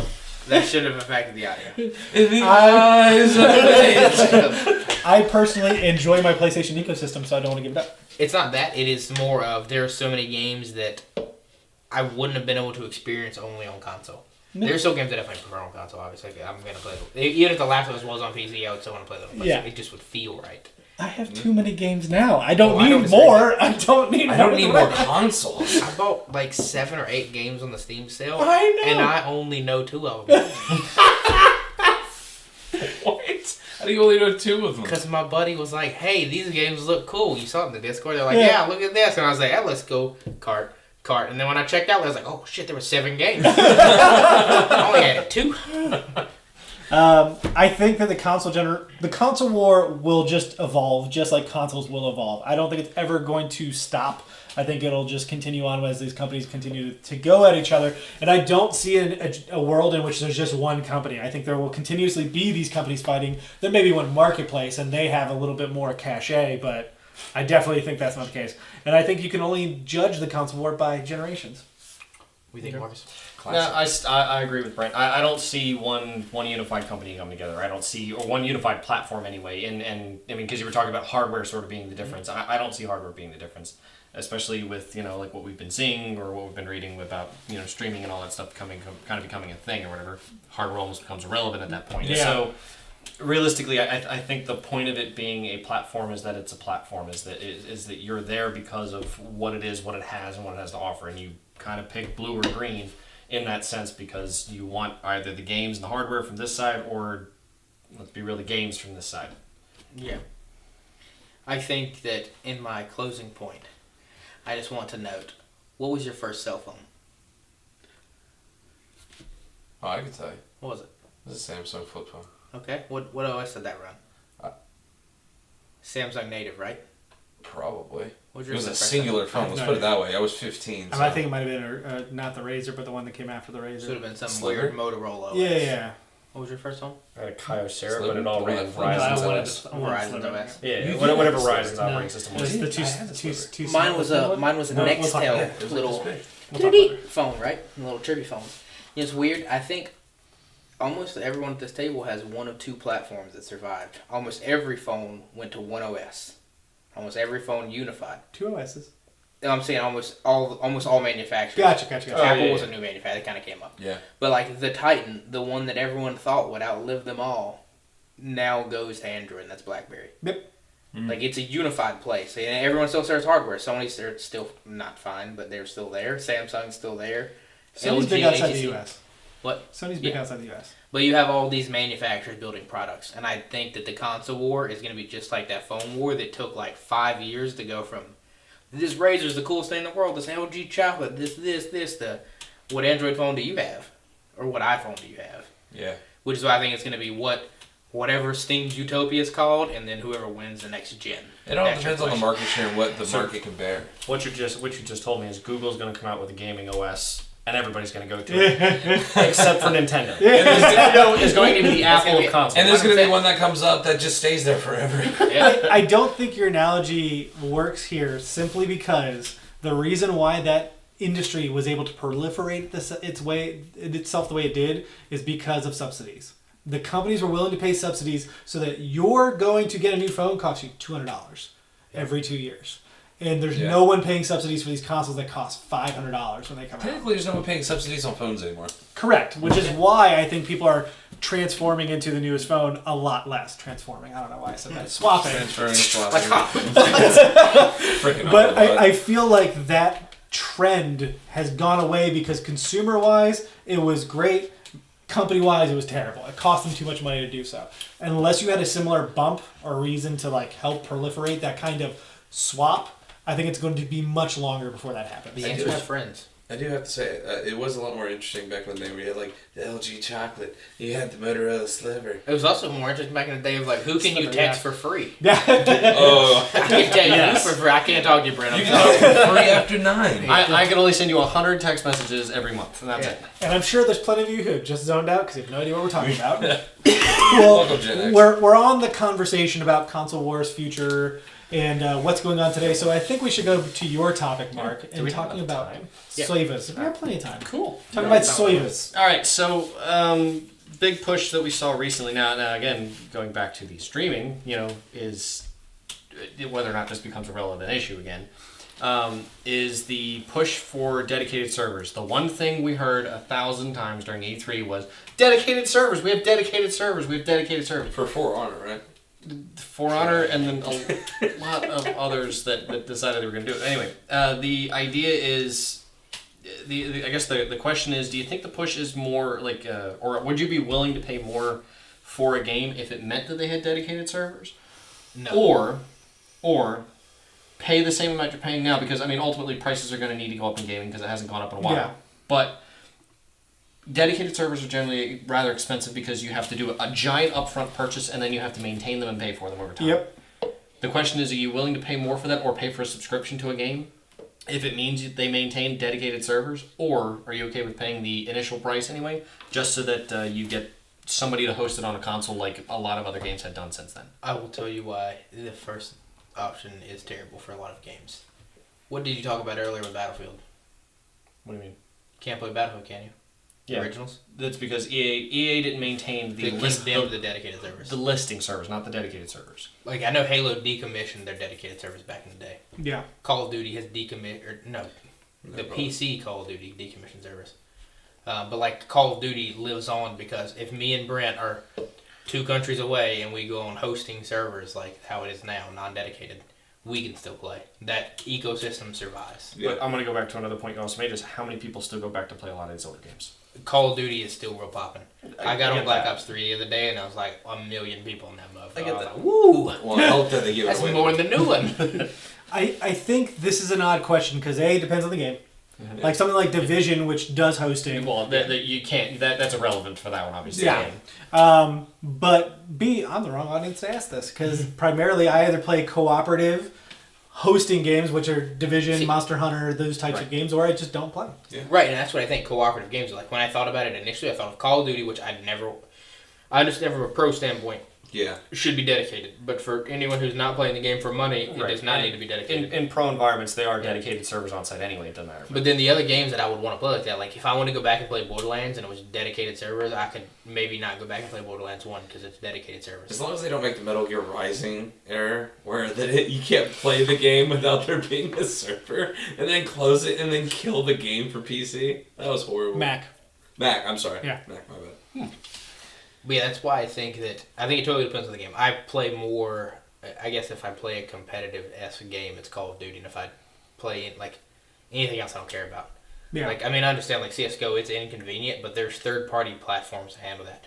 Like, if I cared a whole lot about CSGO, I would pay to use ESEA servers. I wouldn't pay to use Steam servers. I definitely would not pay to use their terrible servers. So it's a little bit more conditional because, I mean, in CSGO sense, it does make more sense almost to pay for it if you're getting really competitive, if you're in that competitive scene. Well, we have For Honor, which that people are begging for dedicated servers, and they're giving it to them because they asked for it. Like 6 people on there. Well, not anymore. Now it's 61. I also chalked some of that up, I guess, maybe to poor implementation, but yeah. Well, yeah, but they're fixing that issue. Yeah. But they're saying that this is going to fix that issue, and we know people who say that this issue is important, and It's like 60 of them, yeah. because they're getting an advantage, Yeah, and that's the issue. So it's obviously going to be only with multiplayer.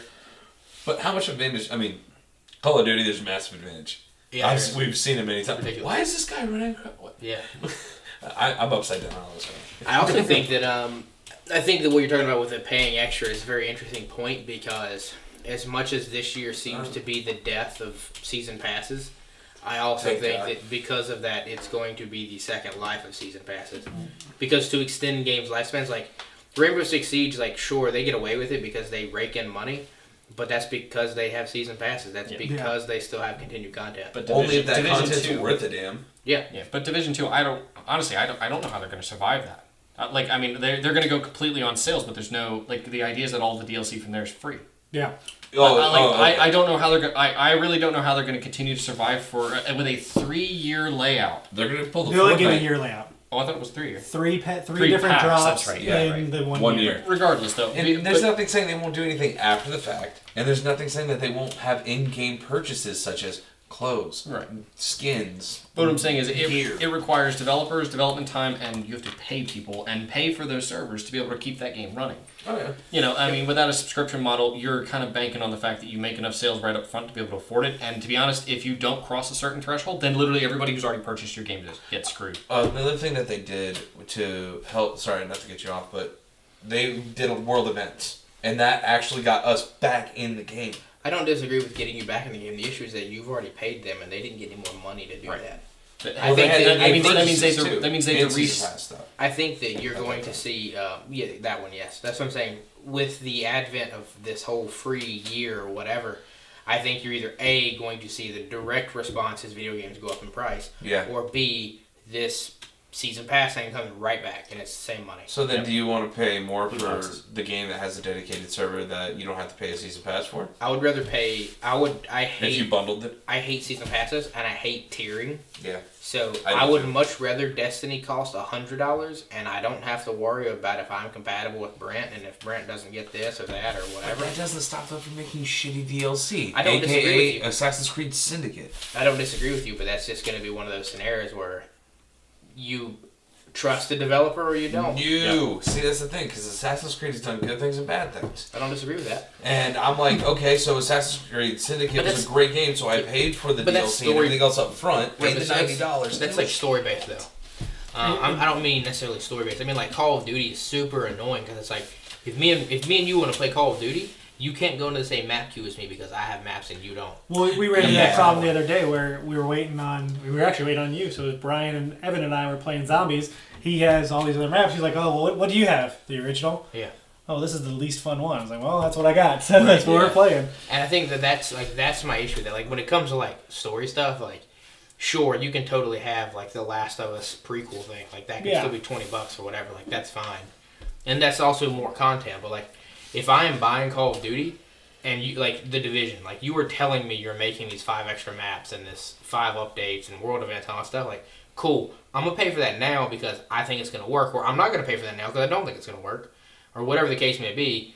But I don't want to wait 2 months and be like, oh yeah, I really like this game, and oh Brent, you got this cool thing. Oh, now I gotta go back and spend $40 more for this thing that I've already paid for. They haven't mentioned it now, but I think there's going to be a timed exclusive. That would get people to buy in now who are on the fence. Like a lot of people will be like, am I going to play Anthem or going to play Division? It's like, yeah, but if you don't get this game within the first 2 weeks, you're going to miss out on getting this and this and this. So you might just want to bite the bullet. I don't think they're going to do that. I think Call of Duty is, for better or worse, if they stick to their guns on this, I will at least admire them because I understand their reasoning.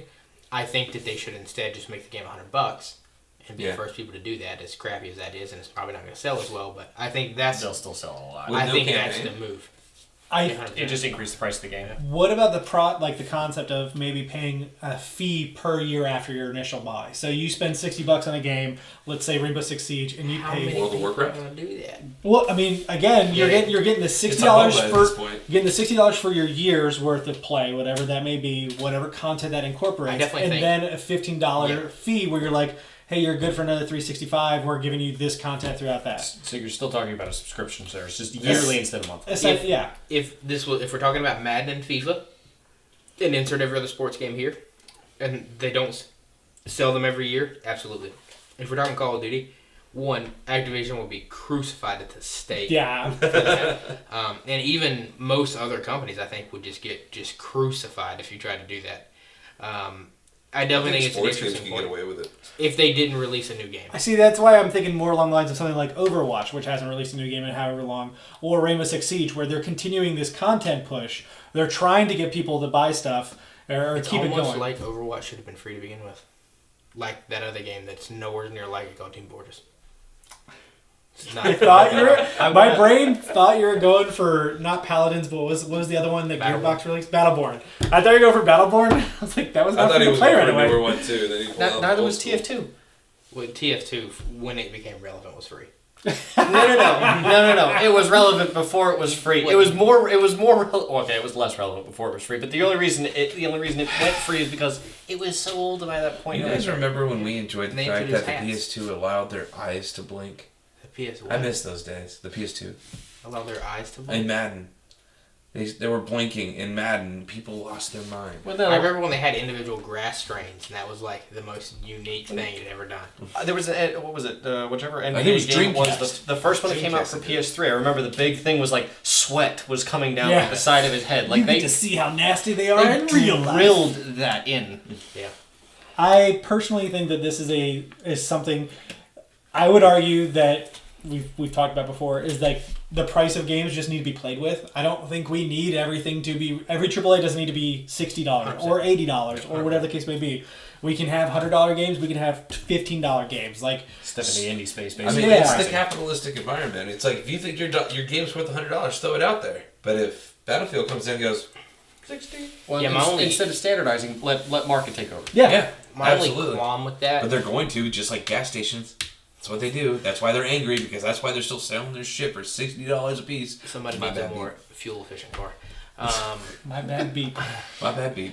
I do think my only qualm with that is going to be I think that it will set an odd precedent because at least most consumers will directly attribute price to visual quality Like, oh, Battlefield and Call of Duty look really pretty. I understand spending $100 for that game. That's because Whereas, that's the like, upfront. Zelda kind of looks like poop. Do I want to spend $100 on that game? Like, I see that's going to be... But again, that's where you let the market take over. Yeah. The problem right now is that we used to have this kind of flexibility in the market in the 90s, all the way up until roughly the PlayStation 2 era, which came early 2000s, and then that's when every game was $50 instead of being variable. Like when Earthbound originally came out on this Nintendo, Super Nintendo, whatever it was $80 brand new. That's astronomical for that time period because the console cost $250, $300. Like that's insane. But that game was massive for the people who played it there. So I think that you have to let that space grow, and it's going to take some real players doing it. That's the tricky part. I also think something that we didn't highlight as well is Xbox Game Pass is, I think, the way in which to deal with dedicated servers. Yeah. I think that Sony and Xbox should do more with their money. I think that their exclusive probably do that. So I'm pretty certain, like, if Sony's like, hey, this PlayStation Plus thing that we're now charging you for, that's kind of how the Call of Duty dedicated servers run off the Sony specific servers, yada yada. Okay.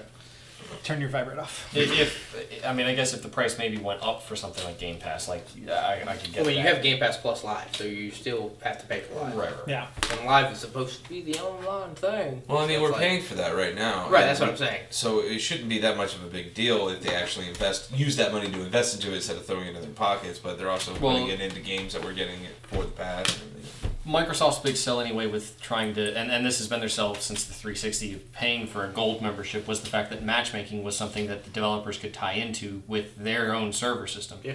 However, Sex balls. it still had to Bows. utilize the individual consoles to host the servers individually. Like Halo, for example, used the matchmaking service from Microsoft. However, each of the consoles still hosted the servers.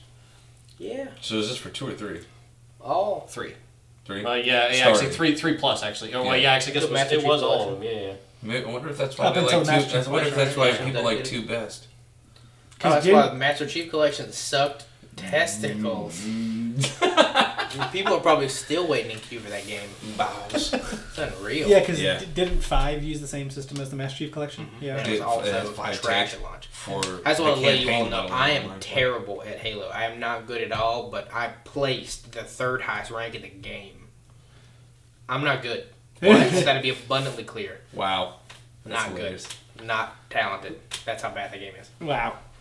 Well, that's how little people played it. So That's also possible. once again, I think we're at an impasse here of where we think we should all go, which I think is fine. Yep. It'll be interesting to see what happens. I do think you're going to see dedicated servers come up more often, but not to the extent that they're going to charge more.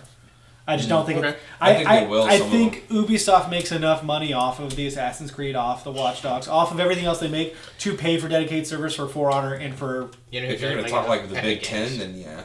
Epic. Doesn't make enough. No, No, they don't. no, not enough You at know, all. up those numbers. They're rookie numbers. Yeah, rookie numbers, absolutely. So I think we can end this strange conversation with your topic because it ties perfectly into what we've all been talking about. Everything. So what I wanted to do is I pulled up a list here of the VGA awards. I'm going to skip a few of them because they don't make sense or they're complicated and You convoluted. don't want to talk about how Mario won the best family game?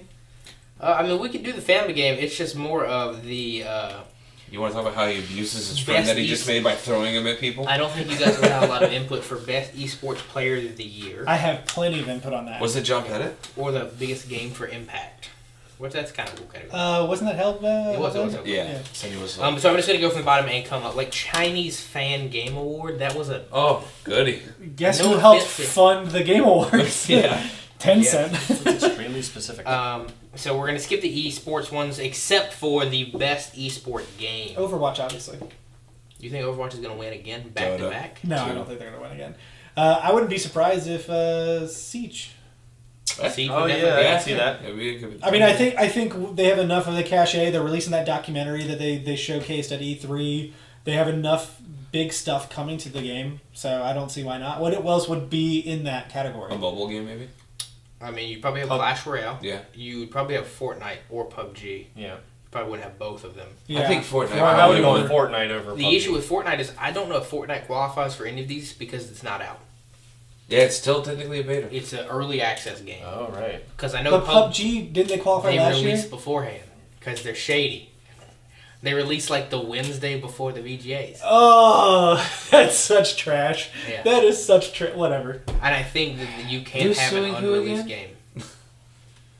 I think I could be wrong on that. Okay. Just to let you know. Okay. But I think that it has to be released. Possibility either I one don't of think those. that was- ABR will be. That was never a requirement because when people were talking about it, they're like, "It's still a beta, blah blah blah blah blah," and I'm like, and they're like, Yeah, "No, so it doesn't matter." Again, it depends on your standards too, because the VGAs have a specific panel compared to Metacritic. like IGN or whoever Yeah, else. but they're also saying that like, okay, so if they actually release it, is it viable that year to be voted for again? Yes, that's the issue. Yeah, it's dumb. No. No, I don't disagree with you. especially if you won. Yeah. Eat cake. And be Don't done with disagree it. with you. So, what is your best esports of the year? I'd have gone with Fortnite. I think Fortnite took off, but secondary safe backup just because it's going to be real PUBG. I'll put Rainbow Six. I'm down with it. I am too. I'm gonna. It's probably gonna not be, but yeah. It is going to be NBA 2K. NBA 2K started the league. The He just NBA says things to make us angry. I do. The NBA backed the 2K league. They had a draft on national television, and it is 5-on-5 people, and it is like legit filmed and like super well set up. It is like the closest esport to sport combo we've ever That seen. is really cool. Yeah. That is actually Not gonna really I'm bomb. talking like the commissioner of the NBA went out and did the draft like Yeah. a football draft. Super That's bomb. amazing. That's That's awesome. amazing. They put a lot of production quality into it. The season's super cool. All the pro teams that have teams have their own unique branding. Could it be So it's that? all specific for this one league. That's really cool. Could be basketball's just dying, and they're trying to get more people No, interested. they're replacing it because LeBron James is leaving in a few years. And everyone will Straight stop digital. watching. Exactly. So the next big one is going to Always be. want to see LeBron and Michael Jordan go face to face. You will now. I love know. watching the In tweets NBA with them. forever. They had like Michael Jordan like his face like, "Oh, you're a bitch." You're so mean. So this one is exciting, and we all are going to vote the exact same thing. But the most trending gamer. Obviously, Brent Metcalf. John Pettit. Exactly, Handsome John. That to freak guy sounds like he's pretty cool. I don't think him. Ninja. Yeah, it's not even going to be close. It's not even a contest this year. Unless he comes out and like kills 2 kids or something. Online air. Online air, Even- yeah. And honestly, even then, Yeah. he still may win. He even could- if. If he just killed 2 kids and it came out and nobody saw it, it wouldn't matter. Exactly. Maybe If if he he stole one killed of those them on kids air, in the Mexican maybe. concentration camp, he might get away with it. Maybe. Most anticipated game. Last of Us 2. Yeah. Yeah, all right. It's back to back. You can't go back to back. Oh, it won last year, didn't it? It did win last Death Stranding. Oh yes. It's gonna be one of the two. Like, It's just like what else do we have gone coming? to Kojima. Cyberpunk. Anything that Kojima is. Beyond Good and Oh, Evil. okay, Cyberpunk. Well, I Cyberpunk's the mean, win. Beyond Good and Evil's mine, but there's not enough to be excited I about. mean, Whereas I feel like there is. Death Stranding is definitely going to be coming out way before that. Is it? Also, now you I have believe Elder it. Scrolls 6 and No, That no, was that's 20 trash. years That's away. trash. That's totally not in and there. whatever Star It's crap. Starlink, isn't it? Star something. Starset? Starlink sounds right. Yeah. So what are you Starlink's going right. with? Starlink's right. Yeah. No, I'll go Beyond Good and Evil too because that was my pick earlier. Just to clarify, it's most anticipated for this year, right? For the most anticipated It's game. totally Game- Cyberpunk. yeah, that we're like talking- I forgot about Cyberpunk. Cyberpunk's in there. Everybody forgot about Cyberpunk. It's forgettable. It's Beyond Good and Evil too. Unforgettable. What's yours? I mean, I wanted to be Death Stranding, but it's going to be Cyberpunk. so you guys have only stayed really in the realm of that trailer for Beyond Good and Evil too was E3 on at this point. I agree. No, just in general. But yeah. What I'm saying is, the current selection that you guys have gone with has only been within the realm of E3 at this point. Not necessarily. I mean, But they're what games I'm- that have been announced and around But for what a I'm while. saying is, Red Dead is still the one that It'll everybody be seems to It's benchmark. gonna be out. Yeah. Oh, you're talking about future predictions. Oh, This is for 2018. Oh, The VGAs are in December, so if we were to allot these awards in December, who do you think would win where? Last of Us back to back. You calling it? 2-time. Okay, I mean, Well, I I thought we time. couldn't do that. You just got angry that we said last. No, I just said that I didn't think you would want to go back to back. Oh, then I still keep Last of Us. yeah, me too. yeah.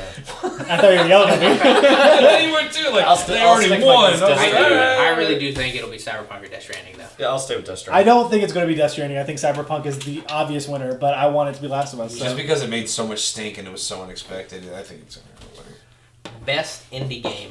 You're gonna share that? Show them. It's just my little dinosaur. Best indie game. Best indie game of this year. Celeste is up there, I would imagine. Yeah. I can't. Cuphead? Like, would you Cuphead count was last Pixar in there? Oh, that's right. I mean, maybe. guess that was. But I don't think it made a big enough splash. I mean, is your Overcooked 2 coming out this year? Yeah, but as much as I enjoy that game, it's not. It's not. Yeah. I also feel like this year has been somewhat light for indies, I agree with especially that. after how just huge they've been for the past. We've got that Castlevania knockoff, Bloodstain. Bloodstain, yep. Yeah, that's coming out. We also have the what is it? We Are Wizards or something like that, or Wizard Legend. That's one that Kepley had been playing for a little while. And we also have a couple. There's a couple weird ones that are all like super in the same similar vein. There's the FTL. Yeah. New one. Into the Breach. Yep. That one looks cool as hell. There's a couple. I still think Celeste so far. I think Celeste is. I don't know that obvious anything big winner. is coming out this It's fall. one of those things that people love to hate it or hate to love it. Because Love it's so to hate hard. it. Well, because I Love can't think of anything coming out like even We Happy Few or something. It's been around so long. I don't think it's going to make the splash people want I to. don't think it's gonna be that. Oh, made a splash in Australia. I don't. And Yeah. it's just not like last year we had Inside coming out. We had so many. Like, Well, Tacoma and a couple other things that have recently been ported to PS4 or PC or other places, but yeah, okay. it's a pretty light year. It is a light year for indies. That's weird. I didn't even think about that. Who made Life is Strange? Don't nod. Don't know. That's right. So the best multiplayer game. It's not going to be one that I'm going to choose. I know that. Because it's never mainstream. I think timing is going to be. I mean, last year was pretty mainstream. Yeah. Oh, yeah. Yeah, Sure. it usually is. Well, I just feel like I always choose the wrong one. It's gonna be Fortnite if they allow it. It's going to If be they PUBG. allow it. I also think that. I think due to timing, because we've already seen this week, it seems Fortnite is not only slowing, but it may be regressing a little bit. Yeah. There's a PC game called Realm Royale that we, oddly enough, started playing really early on. So, pioneers. Woo! But it seems that game is actually taking a good chunk of steam away from it. You're so dumb. You're so dumb. I wonder why I got quiet. But we for a also second. saw PUBG lost like 50% of its user base over the course of the past 6 months. Yeah, but I'm saying when it won, it was peaking. And you're saying I'm Fortnite's thinking going to go down gonna be enough. going down. Because you have Call of Duty's going to come out right beforehand. Yeah. You're going to have Red Yeah, Dead 2, Red which Dead. is going to just come out. You're going to have Fallout 76. I which is don't think just Red Dead 2 is going to win some awards. I Yeah. don't think it's going to be for multiplayer. I mean, GTA is a big deal. Yeah, Yeah. but that took so long to get It was acclimated so far into ahead. there. They also so- didn't release it at launch. That's true. So who's to say they're going to do that here? Exactly. It's a good So- call, too. But you're going to have Call of Duty with Blackout, which Blackout may be a big deal. Yeah. Yeah. That's still some weird I know Fallout I know you're 76 enjoying it. may be a big deal. So, my call is going to be Call of Duty. Thank you. Yeah, I think that's the Blackout safe bet. and Call of Duty is gonna do the thing. I still would put Fortnite in there simply because I think that it's going to keep that steam going up until the end of this year. I think it's going to falter Okay. in a fortnight. You're so dumb. Wow, You're so that's dumb. pretty- he really had to stretch to get that one. Like, Yeah. I gotta get a pun on this one. How about you? Honestly, I'll go with Red Dead. I think Red Dead has some potential to really implement some cool things as long as everything, As long as it gets released. as long as Yeah. it has multiplayer enabled. But to be fair, the majority of that game was multiplayer when it came out, the first one. So I would hope GTA was a Are you bowling? good enough. I would hope GTA was enough of a learning experience for them to know that they need to get multiplayer. I agree. The next category that we would have is best sports and/or racing game. I know you guys play all They the all sports suck. games. Yep. Yeah. Mm-hmm. See, I really hate they did this last year, and I hope they change it this year. Because the sports racing category definitely needs to be split into two. Yeah. Well, I think the issue is absolutely. both categories sucked. So it's like, who's gonna win the best racing game? Oh, is it The Crew? Is it Forza Horizon? Is But it? they're so drastically different. Like, I a don't think- driving game is drastically different than... I know it can be a sport, but If any of the games in these Crew's not a categories sport. got a Metacritic score of above 80, it just auto wins. That's it. Does Forza not get that high? I mean, it usually gets around 80. Well, not only that, but like you've got what 3 different sports that are even contending between FIFA, football. I mean, and the obvious- You can't... The obvious not. choice, unfortunately, as it seemingly is every year, although it did get hoodooed last year, now that I'm looking at this list, is the show, because the show is The best. always the Yeah. best sports The or best racing sports game game. ever. Um, I agree with that. You know what? I'll stand up for the show this year. I agree. Here. On the show, you stand up for the show. I stand up for the Wow. show. The I kneel for Madden, though. I'm gonna skip a few here. You're so dumb. The best mobile game. Command and Conquer. The Command and Conquer one could be cool. Yeah, I think. actually, I'd like to see that. I think the Westworld one, you know, If they make it through their obligation. if they're still up, could be that. You like the Final Fantasy, man? I think that came out this year, right? Yeah, it's not gonna do it. Like, there's no way. I don't know, man. There's you had a lot of love for that. There's nothing saying that everyone else didn't. I adore that game. There's no way. I would be interested to see if they would. I mean, because there's no way that they're not going to reintroduce nominees if they're relevant. Yep. Pokemon Go's implemented trading, and it seems to have been making a bigger splash than I expected. I play every day. Like, that is a game that I adore. You've seen people in rooms that you shouldn't see people playing Pokemon Go. 100%. But the uptick on stories, on YouTube videos, on everything, like just the metrics I'm seeing on the back end of some things, is going through the roof right now. So if they can continue that momentum, they have GoFest coming in July. I will throw it out that it could get a nominee. Will it win? Probably not, but I'll put it out there. Certainly a nod. What do you say, John? What's your vote? I'm going to say Command and Conquer. What's your vote? I'd like to go with Command and Conquer, but to be honest, PUBG's been hanging out at the top of the list for quite a while. Fortnite. I was gonna say Man, I totally forgot this. Fortnite's up there, but I honestly I think PUBG will hang in there. Yeah. Fortnite's going to kill it. I think that for sure me and Brent are going to have the same game here. Possibly all of us. Best VR/AR game. I think we know who's going to win this one. Beat Saber. If it doesn't, I'm disappointed. Yeah. I will be too. Because that game, one, has taken the internet, and two, just, it exploded. And Man. it's also When gonna will it take be the on calories from all PSVR, PlayStation? It's coming. Sony, this is a ransom note. You don't release Beat Saber. I'll release this. I'll release this dinosaur There thing. you go. Best ongoing game. Last year's winner was Overwatch. Yeah. I mean, it's either going to be Overwatch or it's going to be. Rainbow Six. Thank you. I've been saying it 100 Yeah. times. Why would I forget it now? Rainbow Six killed Rainbow it. Six, Rainbow Six, I think, has done a good job of keeping themselves alive, and like you said, they've increased in numbers. So I'll go. They're not only increasing, they're massively making so much money. There's no way. Yep. When, Yeah. I also think you're going to have For Honor is probably going to be up there. Yeah. And then I also think you're going to still have the League, the Dotas, the Yeah, of Counter course. Strikes. Of course. I do think that Overwatch kind of has, like, I guess, fallen a little bit more towards the back burner. I think Siege will win. I think Siege will win too, and I think it's honestly just because, one, they haven't released a new character in a while. Like, we had Doomfist. they talked about it coming Yeah, I know out. Brigitte, I don't know what her name is. Brigitte, I don't know, whatever. What did I say? I'm done trying to pronounce his name. But since then, they've just kind of gone quiet. They recently just did an update to Symmetra. I'm not an Overwatch player. I just keep up to date with a lot of what's going on. I'm just terrible at pronunciations. So I think that there's a possibility that Overwatch 2, whatever form that takes, is going to be hitting us in the next 2 years. I think that's very probable as well. The next category that I have is some of these, like, score and music and audio design. I know it would be very hard, or best student game. But So go to score and the visual design. I would actually like to... well, those are different ones. yeah. No, well, there's score/music and audio design. They're Yeah. two separate games. Okay.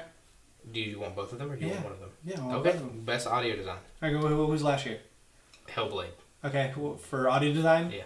For audio design this year, I would be surprised if it wasn't... I would think God of War is up there, because they have some excellent audio design in that game. Like, the way the axe feels, not like the way you hear it, the way it leaves you, comes back, the different sounds it makes. Like, it has... And just sequences where you're not talking or other people aren't talking, the way the world feels as you listen to it, I would be surprised if it didn't at least get a nod as a nomination. What you think, Mark? For audio score, or audio, I have no You idea. get nothing. Nobody else needs to Far talk Cry about 5. it. Okay. 45, okay. Yeah, the way that the entire environment really brings you in with all the noises. Like, you got birds chirping in the background, animals moving in brush. I do think Red Dead can definitely compete in that same vein. Yeah. But I'm going to go with Detroit, just I was due to the gonna way ask the about that. speaking and the interactions are. The score in that is That's our next one. ridiculous. Yeah, so score, music. Okay. Detroit becomes hands down. Oh my god, it's beautiful. I'm going to go with Bayonetta 2. No. God of War, I still think, has an amazing soundtrack. See, my issue with God of War is it didn't, like... I guess it doesn't, like... It always is what you expect. Mm-hmm. it's never like it doesn't like lead into anything.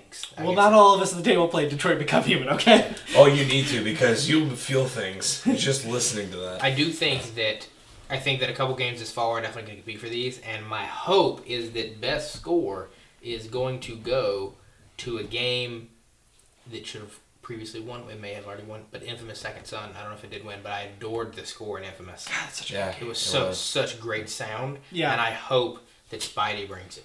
Ooh, good Right. call. Okay. Yeah. Okay. Let's see what happens. Yeah. I think that Supergiant should surprise release a game, and that will win the score. so best performance, which is another one which is going to be a little bit hard. I mean, again, I think there's only so much to pick from. You've got Detroit, you've got God of War. Yeah. I mean, we've got some coming up that we could speculate. Spider-Man. Red What? Dead Redemption. Ibaka. Yeah, Spider-Man looks like it doesn't gonna be bad. Red Dead looks good. I mean, right now, performance-wise, God of War is out of the world for me because the way they mocap and the different ways they showcase parenting in like in just dialect and in tone of voice and just subtle touches. Boy. To me, so much of it as well is just like the subtleties. Like when you're on the boat and he's telling a story and you get off the boat, he pauses and it comes in like we'll talk about it you don't later. even remember it. It's like, oh, okay, that's where we were. Yeah, okay. That was great. So good. That was one of my favorite parts of the game. Actually, I was like excited to get back. I would stop. I would be like, I'm not getting off the boat right now. I'm going to listen to the rest of the story and then get off the boat. Best action/adventure game. Dad of War. Yeah. Yeah. Do I really? Dad of War beats Spidey. Yes, Dad of War. 100%. Yeah. Spider-Man is going to be great. Spider-Man is going to be very, very good. I think it's going to get the same treatment that Horizon did last year, in which an earlier game of the year is going to overshadow it, and it's going to be God of War. Yeah. Which is super sad, by the way. Not even a freaking I know, nod. I know. I'm still horribly terrified about that game. It's okay. Angry. You got anything? I'll go with God of War. I can't, like, if Spider-Man looking at it is anything like, Arkham Asylum, was basically what we called it, and any of the old Spider-Man games, I don't know. I feel like I'm still going to be more in tune with everything that happened with God of War. I did love playing my The next one, Spidey. upon reading this, I don't know that there are that many games that fall into this category this year, but best family game. Mario. And this party coming out. It's So, coming out this year. could you put Smash in there? It'll be out like literally as the Game Awards come out. I don't know. Is Would that be party- a Is family it really game, a though? party game? Party's It's a not out party this game, year. not a family game. I don't think it's out this year. No. Yeah, I don't think it is. No, I'm talking about Smash. No, I'm sorry. I meant, is Smash really like a family game, though? Yeah, I don't think so. No. Okay. I wouldn't put it under that. No. Is there new Rabbids? No. Yes, the Donkey Kong one. DLC. It's not a new game. They re-released the Donkey Kong game. Wow, there really is just Not a nothing lot of for this Kid category. stuff, yeah. Like Spyro. Spyro, yeah. With Splatoon, Just possibly? Dance Thing's already 2018. been out. Just Dance 2018. Oh, that's... Are there, I mean, like, That's really got not a lot. no. So next thing is best fighting game. If Smash is out, it wins. Yeah. Yeah. Street Fighter 2. 100%. Mario Tennis Aces is surprisingly apparently like a fighting game, so that wins. What? That's a sports Mario- game? Mario It's tennis in the name of it. It's But a sports apparently game. it acts like a fighting game. That's odd. No, there's one other fighting game coming out this year that I thought. Dead or Alive? Justice. When Soul Calibur come out? I don't know. Early in the year. I don't it- thi- I at When think is best. that weird not fighting game that they saw at E3 this year? It's a fighting game, but it's like they showed like Dragon Ball Z characters. Oh, Jump. Xenoverse. Yeah, the That's Jump. not- Yeah, Jump Force. Yeah, that one. That's not coming out That's this not year. Xenoverse. No. That's the one that didn't release. And sadly, that is a fighting game. That makes me Yeah. so sad. The next category, best RPG. Best RPG. So Dragon Quest XI comes out this year, but Monster Hunter World also Yeah, came out. And does. I feel like that's got a big contender there. Does Fallout count? I would say it's more multiplayer. I would say at this point in time, I don't think so because they said they're shy. Like there's RPG elements, but Elements. it's not going to have the same thing. I'll leave this to you guys. RPG. Pokemon's also in there. Do you Let's Go count Pikachu and that Eevee. They're all. Were they not nominated last year? It doesn't show me nominations. Okay, I assume they were nominated last year. Persona won last year. Persona definitely won last year. I know Persona that for you. definitely won. So I think Monster Hunter, just because of how big it was for Capcom, it also, I mean, it sucks because it feels like Monster Hunter came out and it was like a Titan when it came out. yeah, Followed by just the plethora of everything winners. else. I still don't think you should undersell Dragon Quest XI because it did super well in Japan. And granted, it's a super Japanese game, but this is the first time we've seen a true Dragon Quest game here in the States since the PS2 era. So with nostalgia factor in mind, and I play that because Zelda won everything off nostalgia. Yep. I think that's probably a good contender as well. I'm still angry. I don't even care anymore. I'm so angry about Horizon Zero Dawn right now. So the next one is Best Art Direction. Spider-Man's going to be up there because of the way that they really bring in that comic blend. I think God of War has a say, and Red Dead, I believe, is also going to have I think Red Dead's going to have a big one. I also think if Spyro is done right, I think Spyro could compete there as well because it's going to be that kiddie, old school. Yeah, if you want to bring in the nostalgia factor for that, but you have a lot of really good games up running a lot more. Yeah, but you got to think, like last year Cuphead won it, and Cuphead, like, granted, that art style was hand drawn. Exactly. You can't factor that in. I mean, that's definitely a piece, but it's not like, they won because they were hand drawn. It could have looked like ball sack. But it was like it was themed so well. It could have looked like ball sacks. And if in the scenario that Spyro is themed so well, even if it's an old game, it should still compete. It might, but I still don't think it's going to outbeat God of War. I would like to put in this game for 2 categories. One, best RPG. Totally forgot about Octopath Traveler coming to Switch in July. Good call. I also think art direction in that game is phenomenal, and I would be surprised if they don't at least get a nomination. Also, I think if you're going off graphic fidelity, I think God of War loses to Detroit. Not really. Graphic fidelity wise? I mean, if of all the time I played Detroit, I'll tell you, God of War wins. It is beautiful. Don't get me wrong, but God of War being much longer, and being as beautiful as it is, it's still freaking gorgeous. Art, though. And the camera doesn't stop the entire time.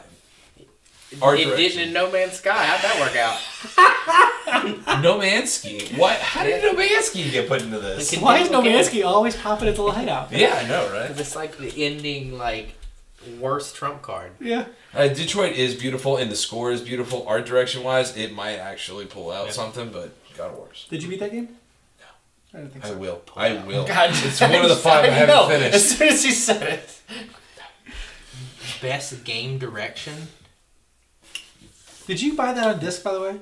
What? No Man's Detroit Become Human? No. No. Man, Noah bought that. I know! My buddy Brandon may have it as well. Best game direction, I assume this is a studio category? It's probably going to be... Because Nintendo won last year. And I fear that they will win again. Yeah. I mean, but on what merits, though? They didn't release a game this year. What did they win last year for? Mario and Zelda. Mario Rabbids. I mean... You had PlayStation.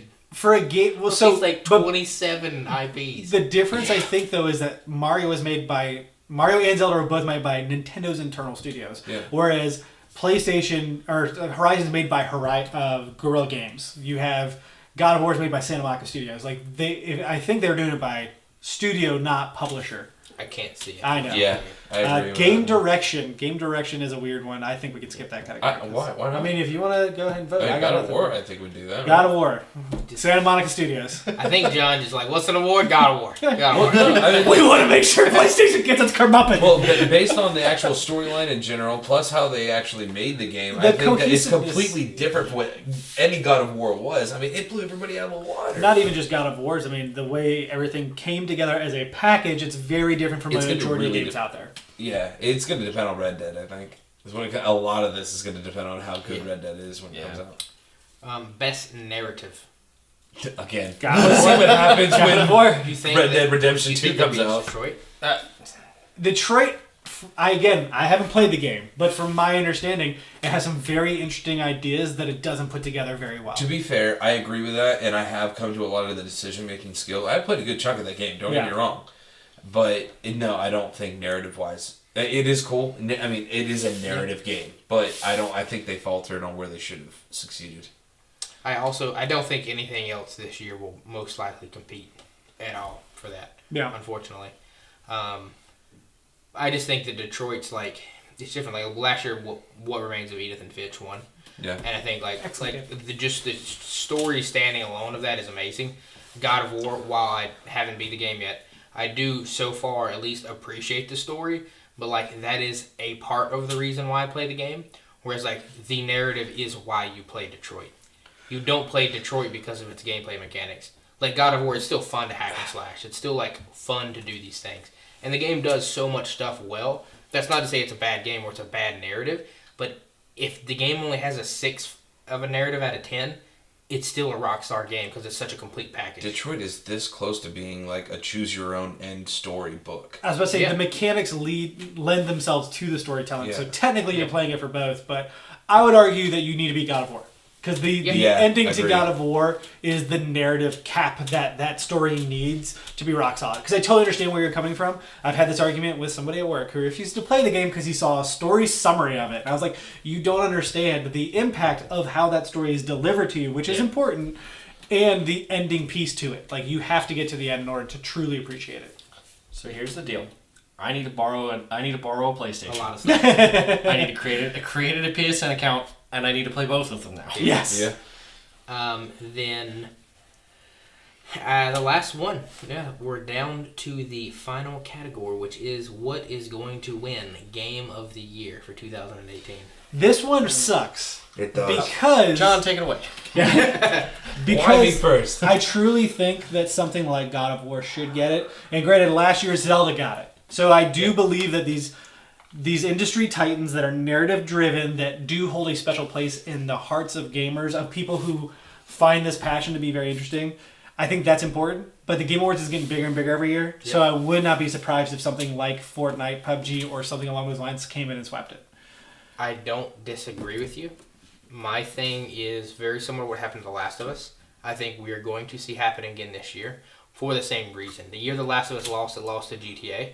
And the reason that I was cool with that is because at the time I was still working at Best Buy, and the logic is if I had to tell a kid to spend $60 on one game, what one game should you play this year? Around Zero Dawn. And I would say Red Dead should be the one game you buy. I'm sure... I think Red Dead is going to have the most diverse gameplay. Yeah. I think it's going to have a good story plus multiplayer plus everything, so it is going to be your all-in-one, one-stop shop. Yep.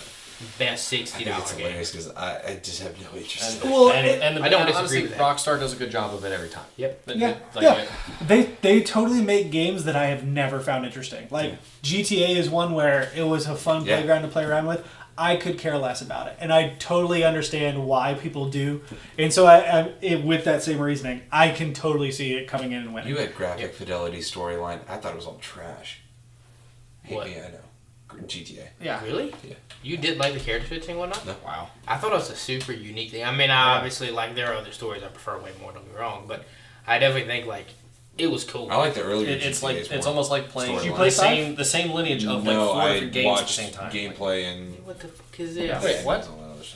I watched a lot of it online. I Yeah, didn't play it. I had didn't no want to play it. interest. I didn't want No to interest. invest the time. I want God of War to win, and so my vote will be God of War. Yeah. But I understand that Red Dead will win. Yep. My vote is very undecided yet.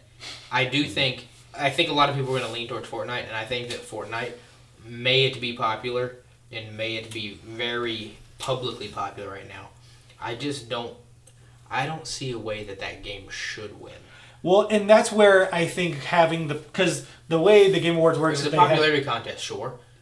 Well, they have 2 tiers of judges essentially, Yeah. where they have the main group of people, which includes Jeff Keighley, with a bunch of industry developer people that are involved, and then they reach out to others to Like help Miller. to help vote in the categories and fill it in. See, I don't think they'll allow it to win Game of the Year. right, and my reasoning for that though is just much more. If this was a popularity contest, Call of Duty should win every single year. Yeah, And it's not. So Call of Duty doesn't win, and I don't think Call of Duty's ever won. I don't think it has that. So therefore, Fortnite Shouldn't win. Yeah. I hope at the end of the year I will be able to vote, and I would like to be able to vote for Spidey.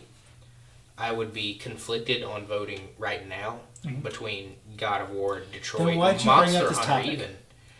But I think Red Dead will win, and I hopefully will be voting for Spidey. Yeah. Yeah, again, there's too much up in the air for this right now because with the Red Dead Redemption and Spider-Man, I don't know. Calling it. God of War. Oh my god. No, not again. I'm going to put God of War on the list. I think God of War is going to take it. if God of War takes it, how much of it is a petty from last year with Horizon? I don't I hope he care. takes all of it. They deserve it. Regain that just horrible decision-making skills they had. That was bad. God, Yeah. so dumb. I do disagree. Last year I feel like nostalgia won last year. My issue is I don't think God of War has enough nostalgia to win. I don't think it has does some nostalgia plus more. I But I think Horizon was a better game. Yeah, hands Like if down. I had to choose Horizon or God of War, I'd choose Horizon, and it's not close. I'm Now conflicted maybe on that once one. I beat God of War, I will change that opinion. But Yeah, I think you will. like I didn't even enjoy. I enjoyed Zelda, but Zelda was like very empty to me. Of like, Oh my god, yeah. what is boring? I- All right. Zelda Was great as a nostalgia factor. Yeah. It really wanted that, but it also did the same thing God of War did, where it grew. It and gr- people accepted that growth. It grew. You could ride a fucking horse for 30 minutes and not see a person. My thing about the what best Zelda part. turned into for me, what Breath of the Wild turned into me, was the pick up and play game. You don't think I've you'll got be able to do that in Red 15 Dead? minutes. I'm going to sit here and complete a shrine. I've got 15 minutes. I'm going to go kill those enemies, or I'm going to move further on the map, or I'm going to do this. Whereas the original Zelda games, and the original, I mean, ones before Breath of the Wild, all of them were like, I'm gonna cool. sit down and play. Yeah, I need to sit down and to take time out of my day to get this done. I never felt that way about Breath of the Wild. The other reason God of War versus Horizon is God of War. It has been very easy for me to not finish that game. Like I had to be like, I should go play God of War. I need to beat that game. Whereas Horizon was like, I'm gonna beat this game and I'm not gonna blink until I do it. You also missed out on everything else the world had to offer in Horizon. I lost sleep playing God of War. I lost lots of sleep playing God of War and Platinum. Like, I wake up at really early times in the morning, Did you and I lose sleep still playing stood up Horizon? till 11, 12 o'clock playing that game. Did you lose sleep for playing Horizon? Yes. I would argue not as much. No, I lost a lot of sleep between both those games. I would think it would be very interesting once we have completed this generation Yeah. to go back and vote on best games in the generation, and this will be a topic Yeah. for that. It's going to really suck when Last of Us 2 wins. Again. Knocks everything out of the He way. just comes there and kicks everybody's feet from under them. I don't know, Death Stranding, if all I'm doing is walking around that pretty world and just carrying things, I think that could win. Mailman. Heck yeah. No, 100%. I think that game's going to be a disappointment sometimes. Oh man, I'm so I excited for that keep game. watching stuff, and I'm like, If it's deep, yes, but simple? God, disappointing. if it's anywhere near like half the complexity of Phantom Pain, I'm happy. I was about to say, I don't see Kojima making a not complex game, but so far I'm not impressed. I know, everybody hate me, whatever. You're the mailman. That's the most mediocre thing you can do. This already sounds like my game. This sounds amazing. Yeah. This sounds like something for the Oh, yeah. dispatcher. Hey, did you get any farther in that game, by the way? I need to play No, more. I of course haven't played so many things. It's ridiculous. I've probably You played... finally understand how to win the game. Stop So playing. That's why I fear the day where I have ample time, because I'm going to just waste it on stuff like that. I haven't even downloaded the new Star Citizen patch. You're a failure. I don't tell you. This has been Strange Conversations. I believe Yes. we're wrapping up Yeah. because nobody else wants to talk about Game of the Year except for me. How many sexual innuendos can we have in one episode? I think we had a counter at the top that Dylan's going to fill in. At some point. It's just going to be high.